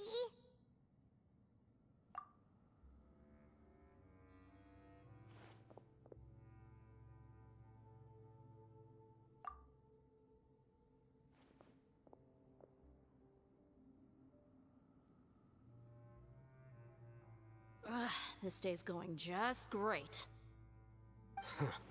What a nuisance. The sand dune collapsed. I saw an energy field. The village keeper protected us. It glowed green with dendro. Just like you said, it may well have been the remains of Lesser Lord Kusanali's power inside the scholar's body. The Dendro Archon. The present one. Grandpa? Grandpa? Oh no, he's getting confused again. Hey, look around you. Did there used to be a temple here?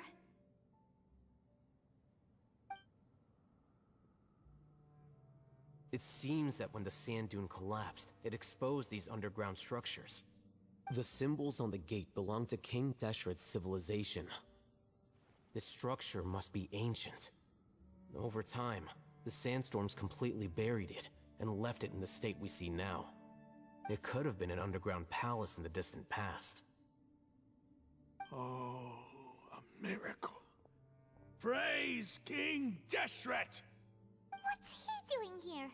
And his men too? They must have fallen down here with us. Pretty lucky if you ask me. Most of them seem in really bad shape. Except for him. He got off lightly. Mind your head. No, this isn't the time for conflict. Our exalted lord has shown us the way to his sacred palace. He's not actually gonna go in there, is he? As it happens, I want to take a look inside too. What are you doing? Don't you think it's curious?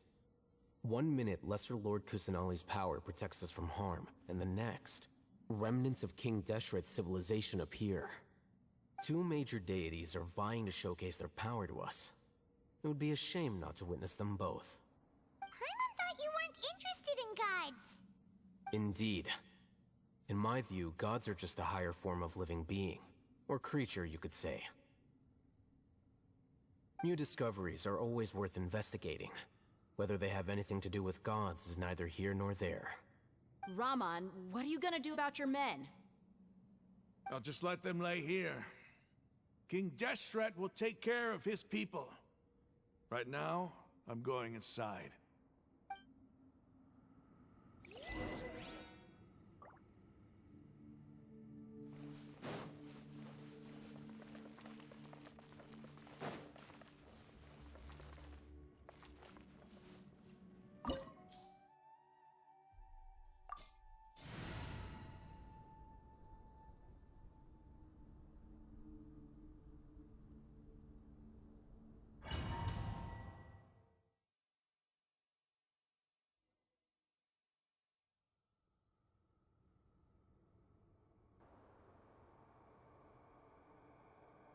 It's full of life here. This defies comprehension. It looked completely desolate from the outside. Yet, it flows with energy inside. Yeah, and there's so many plants. It's so pretty. Sir Raman. Huh? Me? Do you see another Raman here? Are you mocking me? What do you mean, sir? Interpret it however you want, but there's something I'd like to draw your attention to.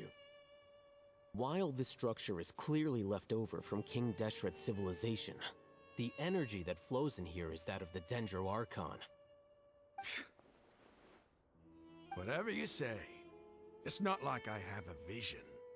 There's nothing to be angry about. Think of this as an academic journey. It does seem kinda strange. If that's true, then we might have to explore this whole area to find an explanation.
Animal hypostasis. Steady as stone.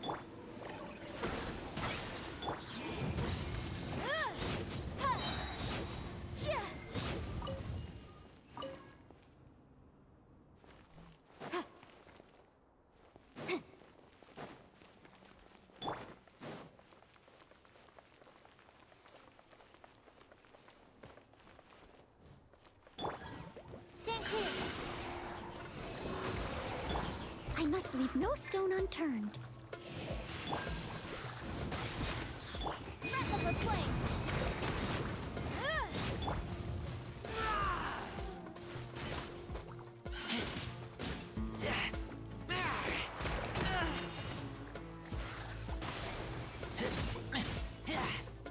Incinerate!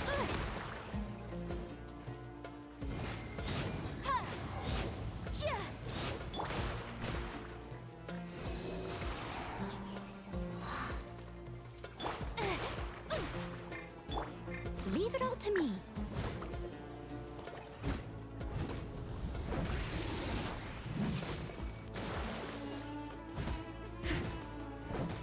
Boom!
option test.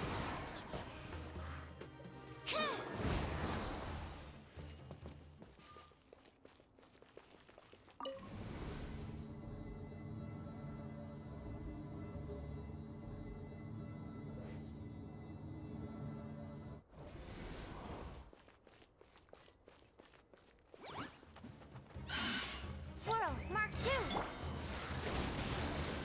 Motion to compel. Inadmissible evidence.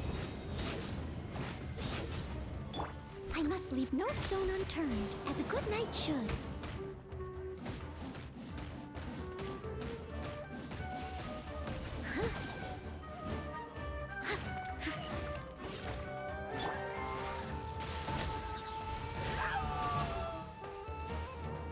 Get back!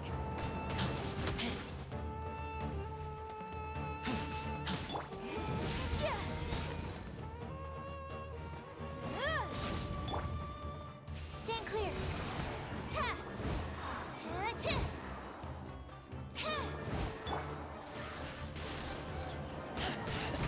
I taste blood.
Genshin!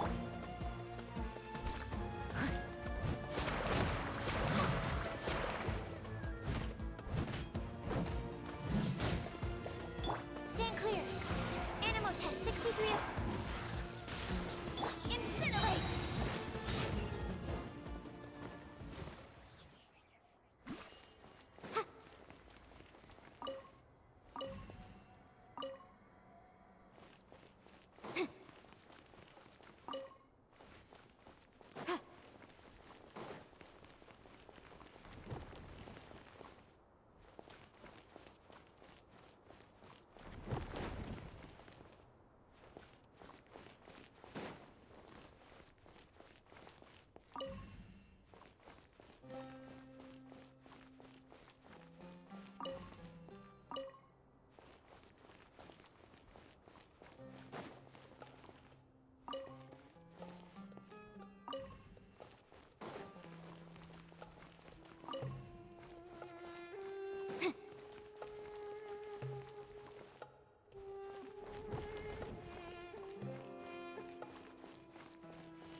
That's a sight to see. King Deshret's splendor surrounds us. There's so much vegetation here. It's different than what I expected. Sure are a lot of plants for a desert. That's what I call divine providence of King Deshret.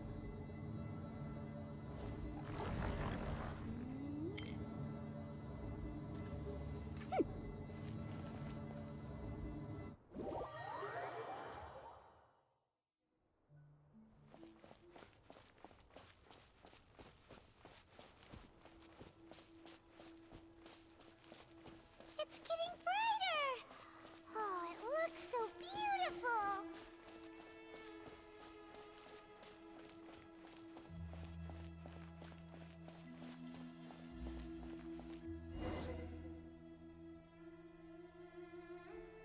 Wait.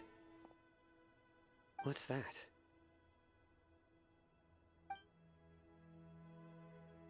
A load of flowers. And it looks like there's something among them.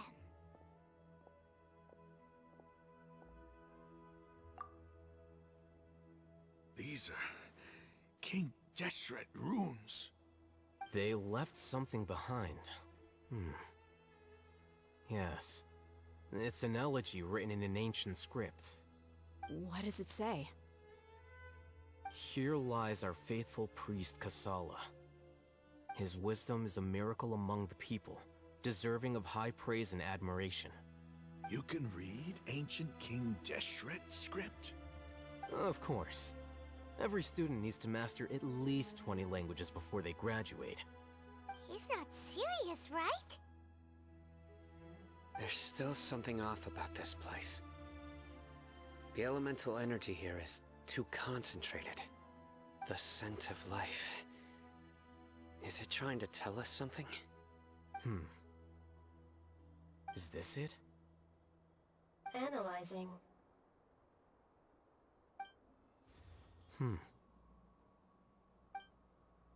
There seems to be a hidden message among these skeletal remains.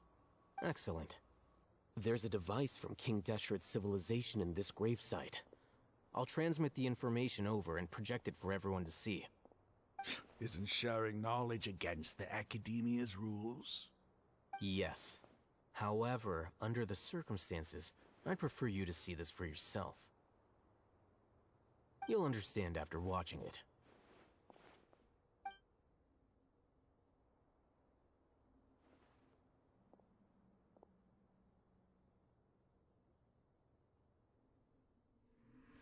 Civilization is born of knowledge, but so too can knowledge be its demise.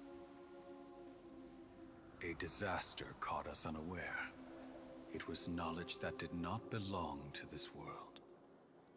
King Deshret brought this forbidden knowledge into our world, and it quickly spread like a plague. People's minds were filled with crazed whispers. Dark gray scales spread across their bodies. Even the land was stripped of its vigor. Only a desperate, deathly silence remained. Were it not for Greater Lord Rukkhadevata from the forests, the damage would have been irreversible. She summoned the priests to build temples and infused into them the divine power of life. The disaster was miraculously tempered, and the embers of our civilization were preserved in Aru village. Alas, the miracle could not last.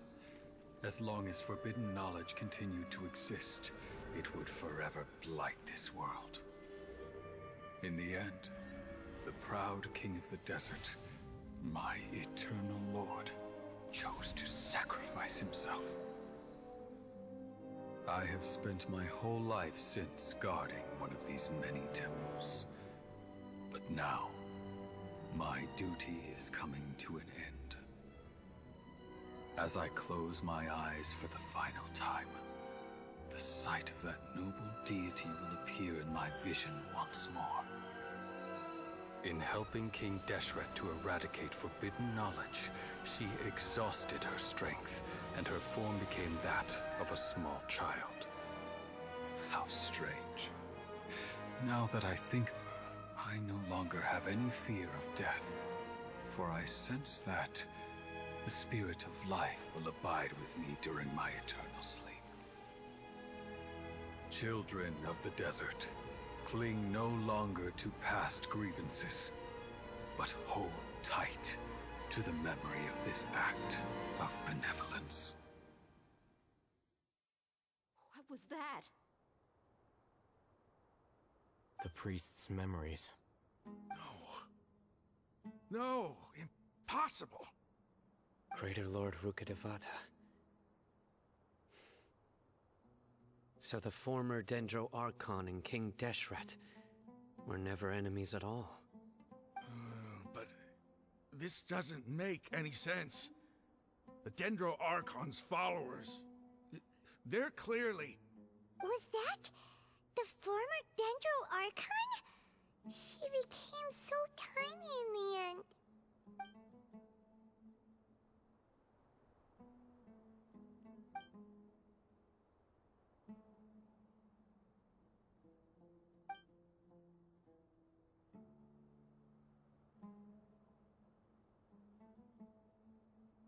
You might be distrustful of the Akasha, but there's no reason for you to doubt King Deshret's technology. You've just witnessed his priest's last words. I've never heard about any of this before. The surviving followers of King Deshret all gathered in Aru village. Our god did not make mistakes. We refused to believe any of the rumors. King Deshret's death, the all but total annihilation of our civilization, it was all Greater Lord Rukkhadevata's doing. We saw her as nothing more than a traitor, who stabbed us in the back in our moment of crisis. Just like us humans. Fighting, feuding, double-crossing each other to survive in the desert. You were blinded by your prejudice.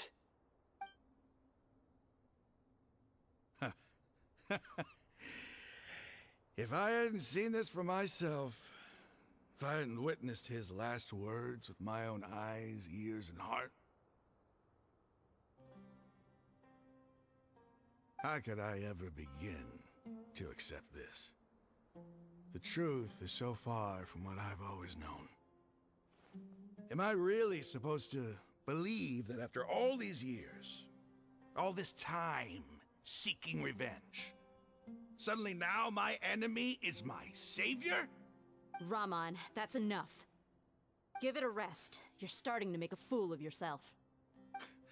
Dia, tell me, my Eremites and I, what are we even fighting for?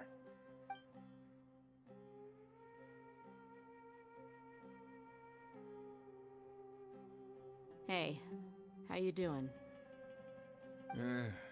I'll live. Thanks. I should probably go. Can't just stay here forever. What's your next move gonna be? Oh, I know what you're going to ask. I feel deeply ashamed of everything I've done. You'll get everything you're asking for. But please, give me some time. After everything that's happened here today, somehow I need to explain it to the others. It's not gonna be easy. Well, I guess that's for me to deal with. Dia, this is where our camp's located. Make a note of it. When would be a good time for us to go? Tomorrow, I'll convince everyone that we're all on the same side. And I'll return every last one of your your village keepers. We'll share our other resources with you too.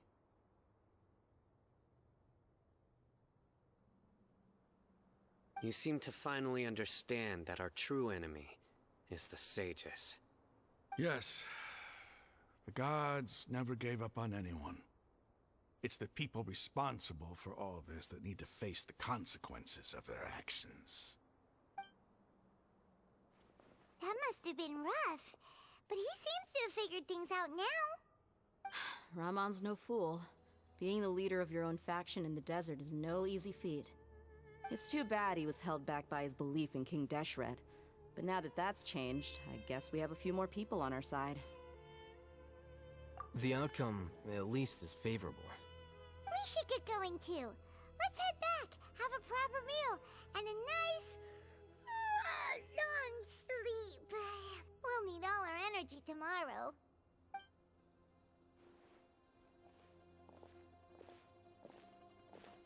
Sino, we're leaving! Stop yelling.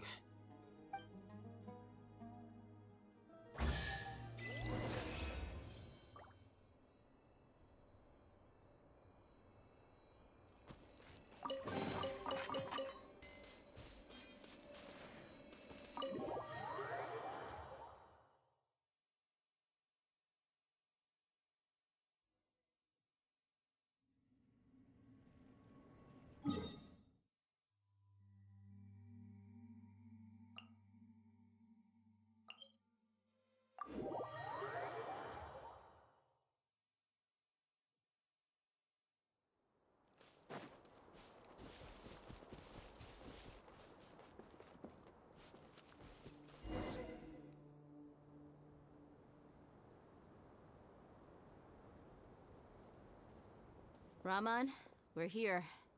Everything's been arranged. Someone will bring the village keepers back to Aru village shortly. I guess all I can say now is, thanks for agreeing to help. Don't mention it. I think we can both agree you went to hell and back for it. But we share a common cause now. From here on out, we're allies. Where are the perpetrators? I'll bring you to them. Follow me.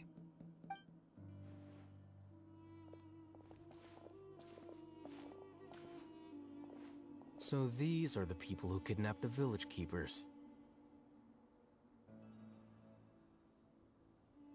Oh no, it's the scribe! There's no need to yell. No one can help you now. We've been all over the desert trying to find you! That's right.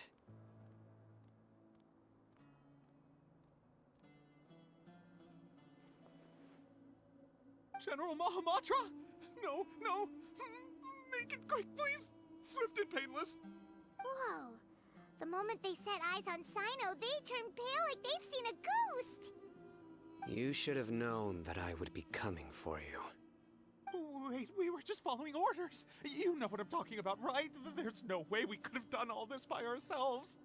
No, not Sino. He's gonna tear us limb from limb. I could do worse. Please have mercy. Start talking. Otherwise, I'll have to resort to other methods. So, your superiors have kept you quite busy recently. Why? What are they trying to accomplish? They wanted to extract canned knowledge.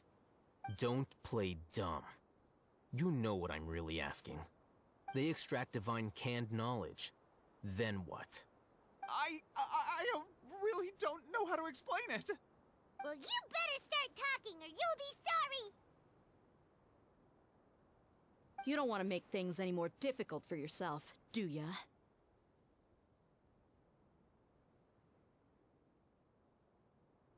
Be my guest.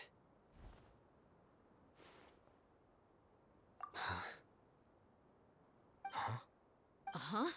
That sure didn't sound like a fancy metaphor or anything. You're serious, aren't you? How did you know? There's no use hiding it now. Yes, you're right. The Academia is working on an important and potentially world-changing project. They are creating a new god. A god that will belong to them and to the people of Sumeru. It may seem as if Sumeru's academics are thriving, but ever since the death of Greater Lord Rukkhadevata, scholarly breakthroughs have been few and far between. The withering of Irminsul has been getting worse recently. The sages have tried everything they could think of, but nothing's worked. I'm always hearing them say things like, if only Greater Lord Rukkhadevata was still with us. Continue. And then, someone from the Fatui showed up. They called him the Doctor. He brought a gnosis and said he wanted to borrow the Academia's research facilities. The Doctor was previously expelled from the Academia. At first, the sages looked down at him in disdain. But when he said those words, everyone's expression changed. He asked them, "Do you wish to create a god?" This is what the arrogant ignorance at the extreme end of academia looks like. First, the Academia spent a long time constructing a divine vessel, which was based on an exquisite humanoid puppet. After that, they harvested dreams via the Zeb-Zerus Festival Samsara, maximizing the Akasha's output. With the Doctor's help, and the Akasha now functioning at maximum efficiency, they were able to use it to extract the power from the Gnosis and convert it into a divine core. Next, they decided that their new god needed to possess divine wisdom. For that to happen, they needed a huge quantity of divine canned knowledge. It adds up. But how do you determine whether the knowledge extracted is of divine origin? Call it an educated guess? The Academia has been trying to figure out the exact source of the Scholar's madness for centuries, but to no avail. Nobody can explain the cause of this phenomenon. Surely you can see what that implies, Scribe Alhaitham. If it's knowledge no mortal can comprehend, then it must be something only gods are able to decipher. In other words, it's the source of the God of Wisdom's omniscience and omnipotence.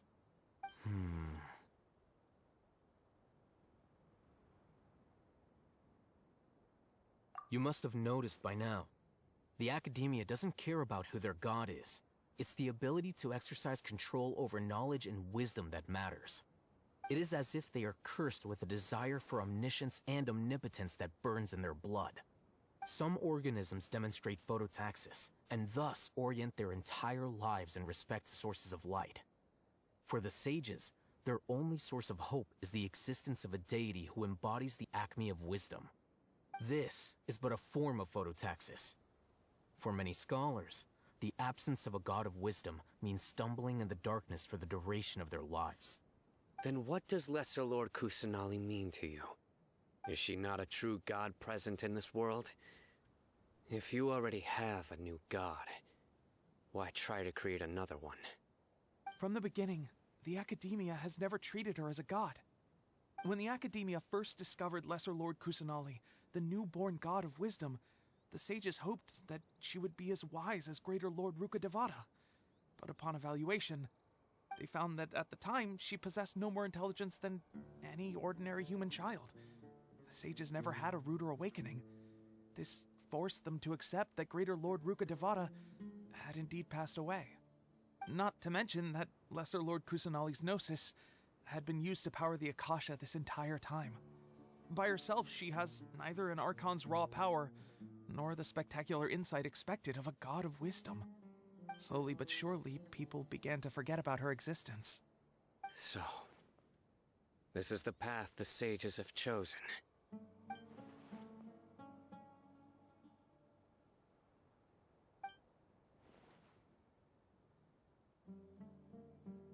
All right, let's try to keep our cool. If everyone's in a bad mood, then let's change up our scenery. Raman, give me a few men to help us escort the village keepers back to the village. And these two scholars, they're coming too.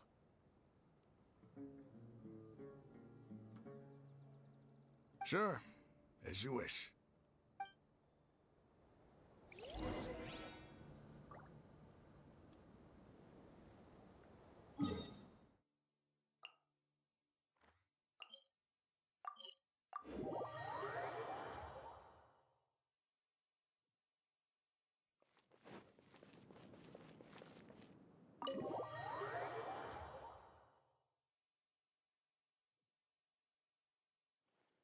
The village keepers you found have all been returned to their homes, and each one has a dedicated caregiver to look after them.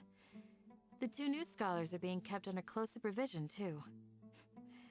Really great work, everyone. The atmosphere is so heavy.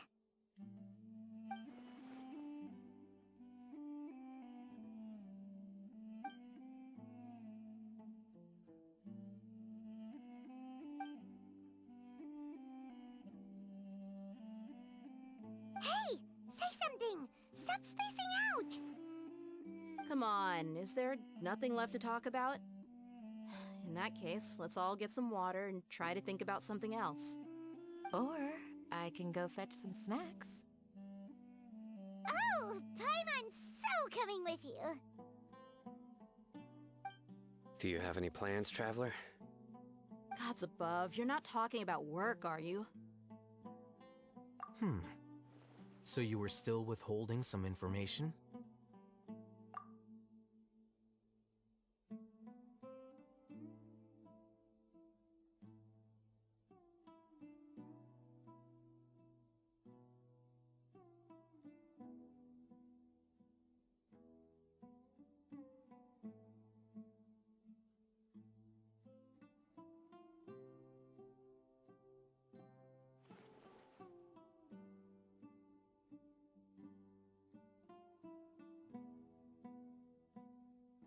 Even though we lived through all of this firsthand, it still feels super surreal to hear you talk about it again.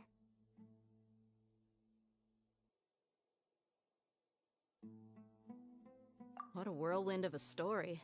I felt like I was holding my breath the whole time. It seems like there'll be more issues to face in the days ahead than I'd anticipated. Still, now's a good time to make our next move. Now that Raman's joined us, we'll be an even stronger team. It's time to make a plan. Indeed. These events are a flagrant transgression of the rules in every sense. We cannot allow it to continue. So, everyone, are we on the same page?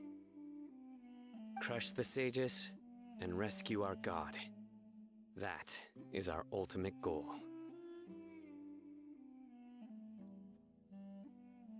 Well, let's brainstorm a little more about what other resources we can draw on. The next time we gather here, we must have a solid plan. Yep, it'll work out for sure.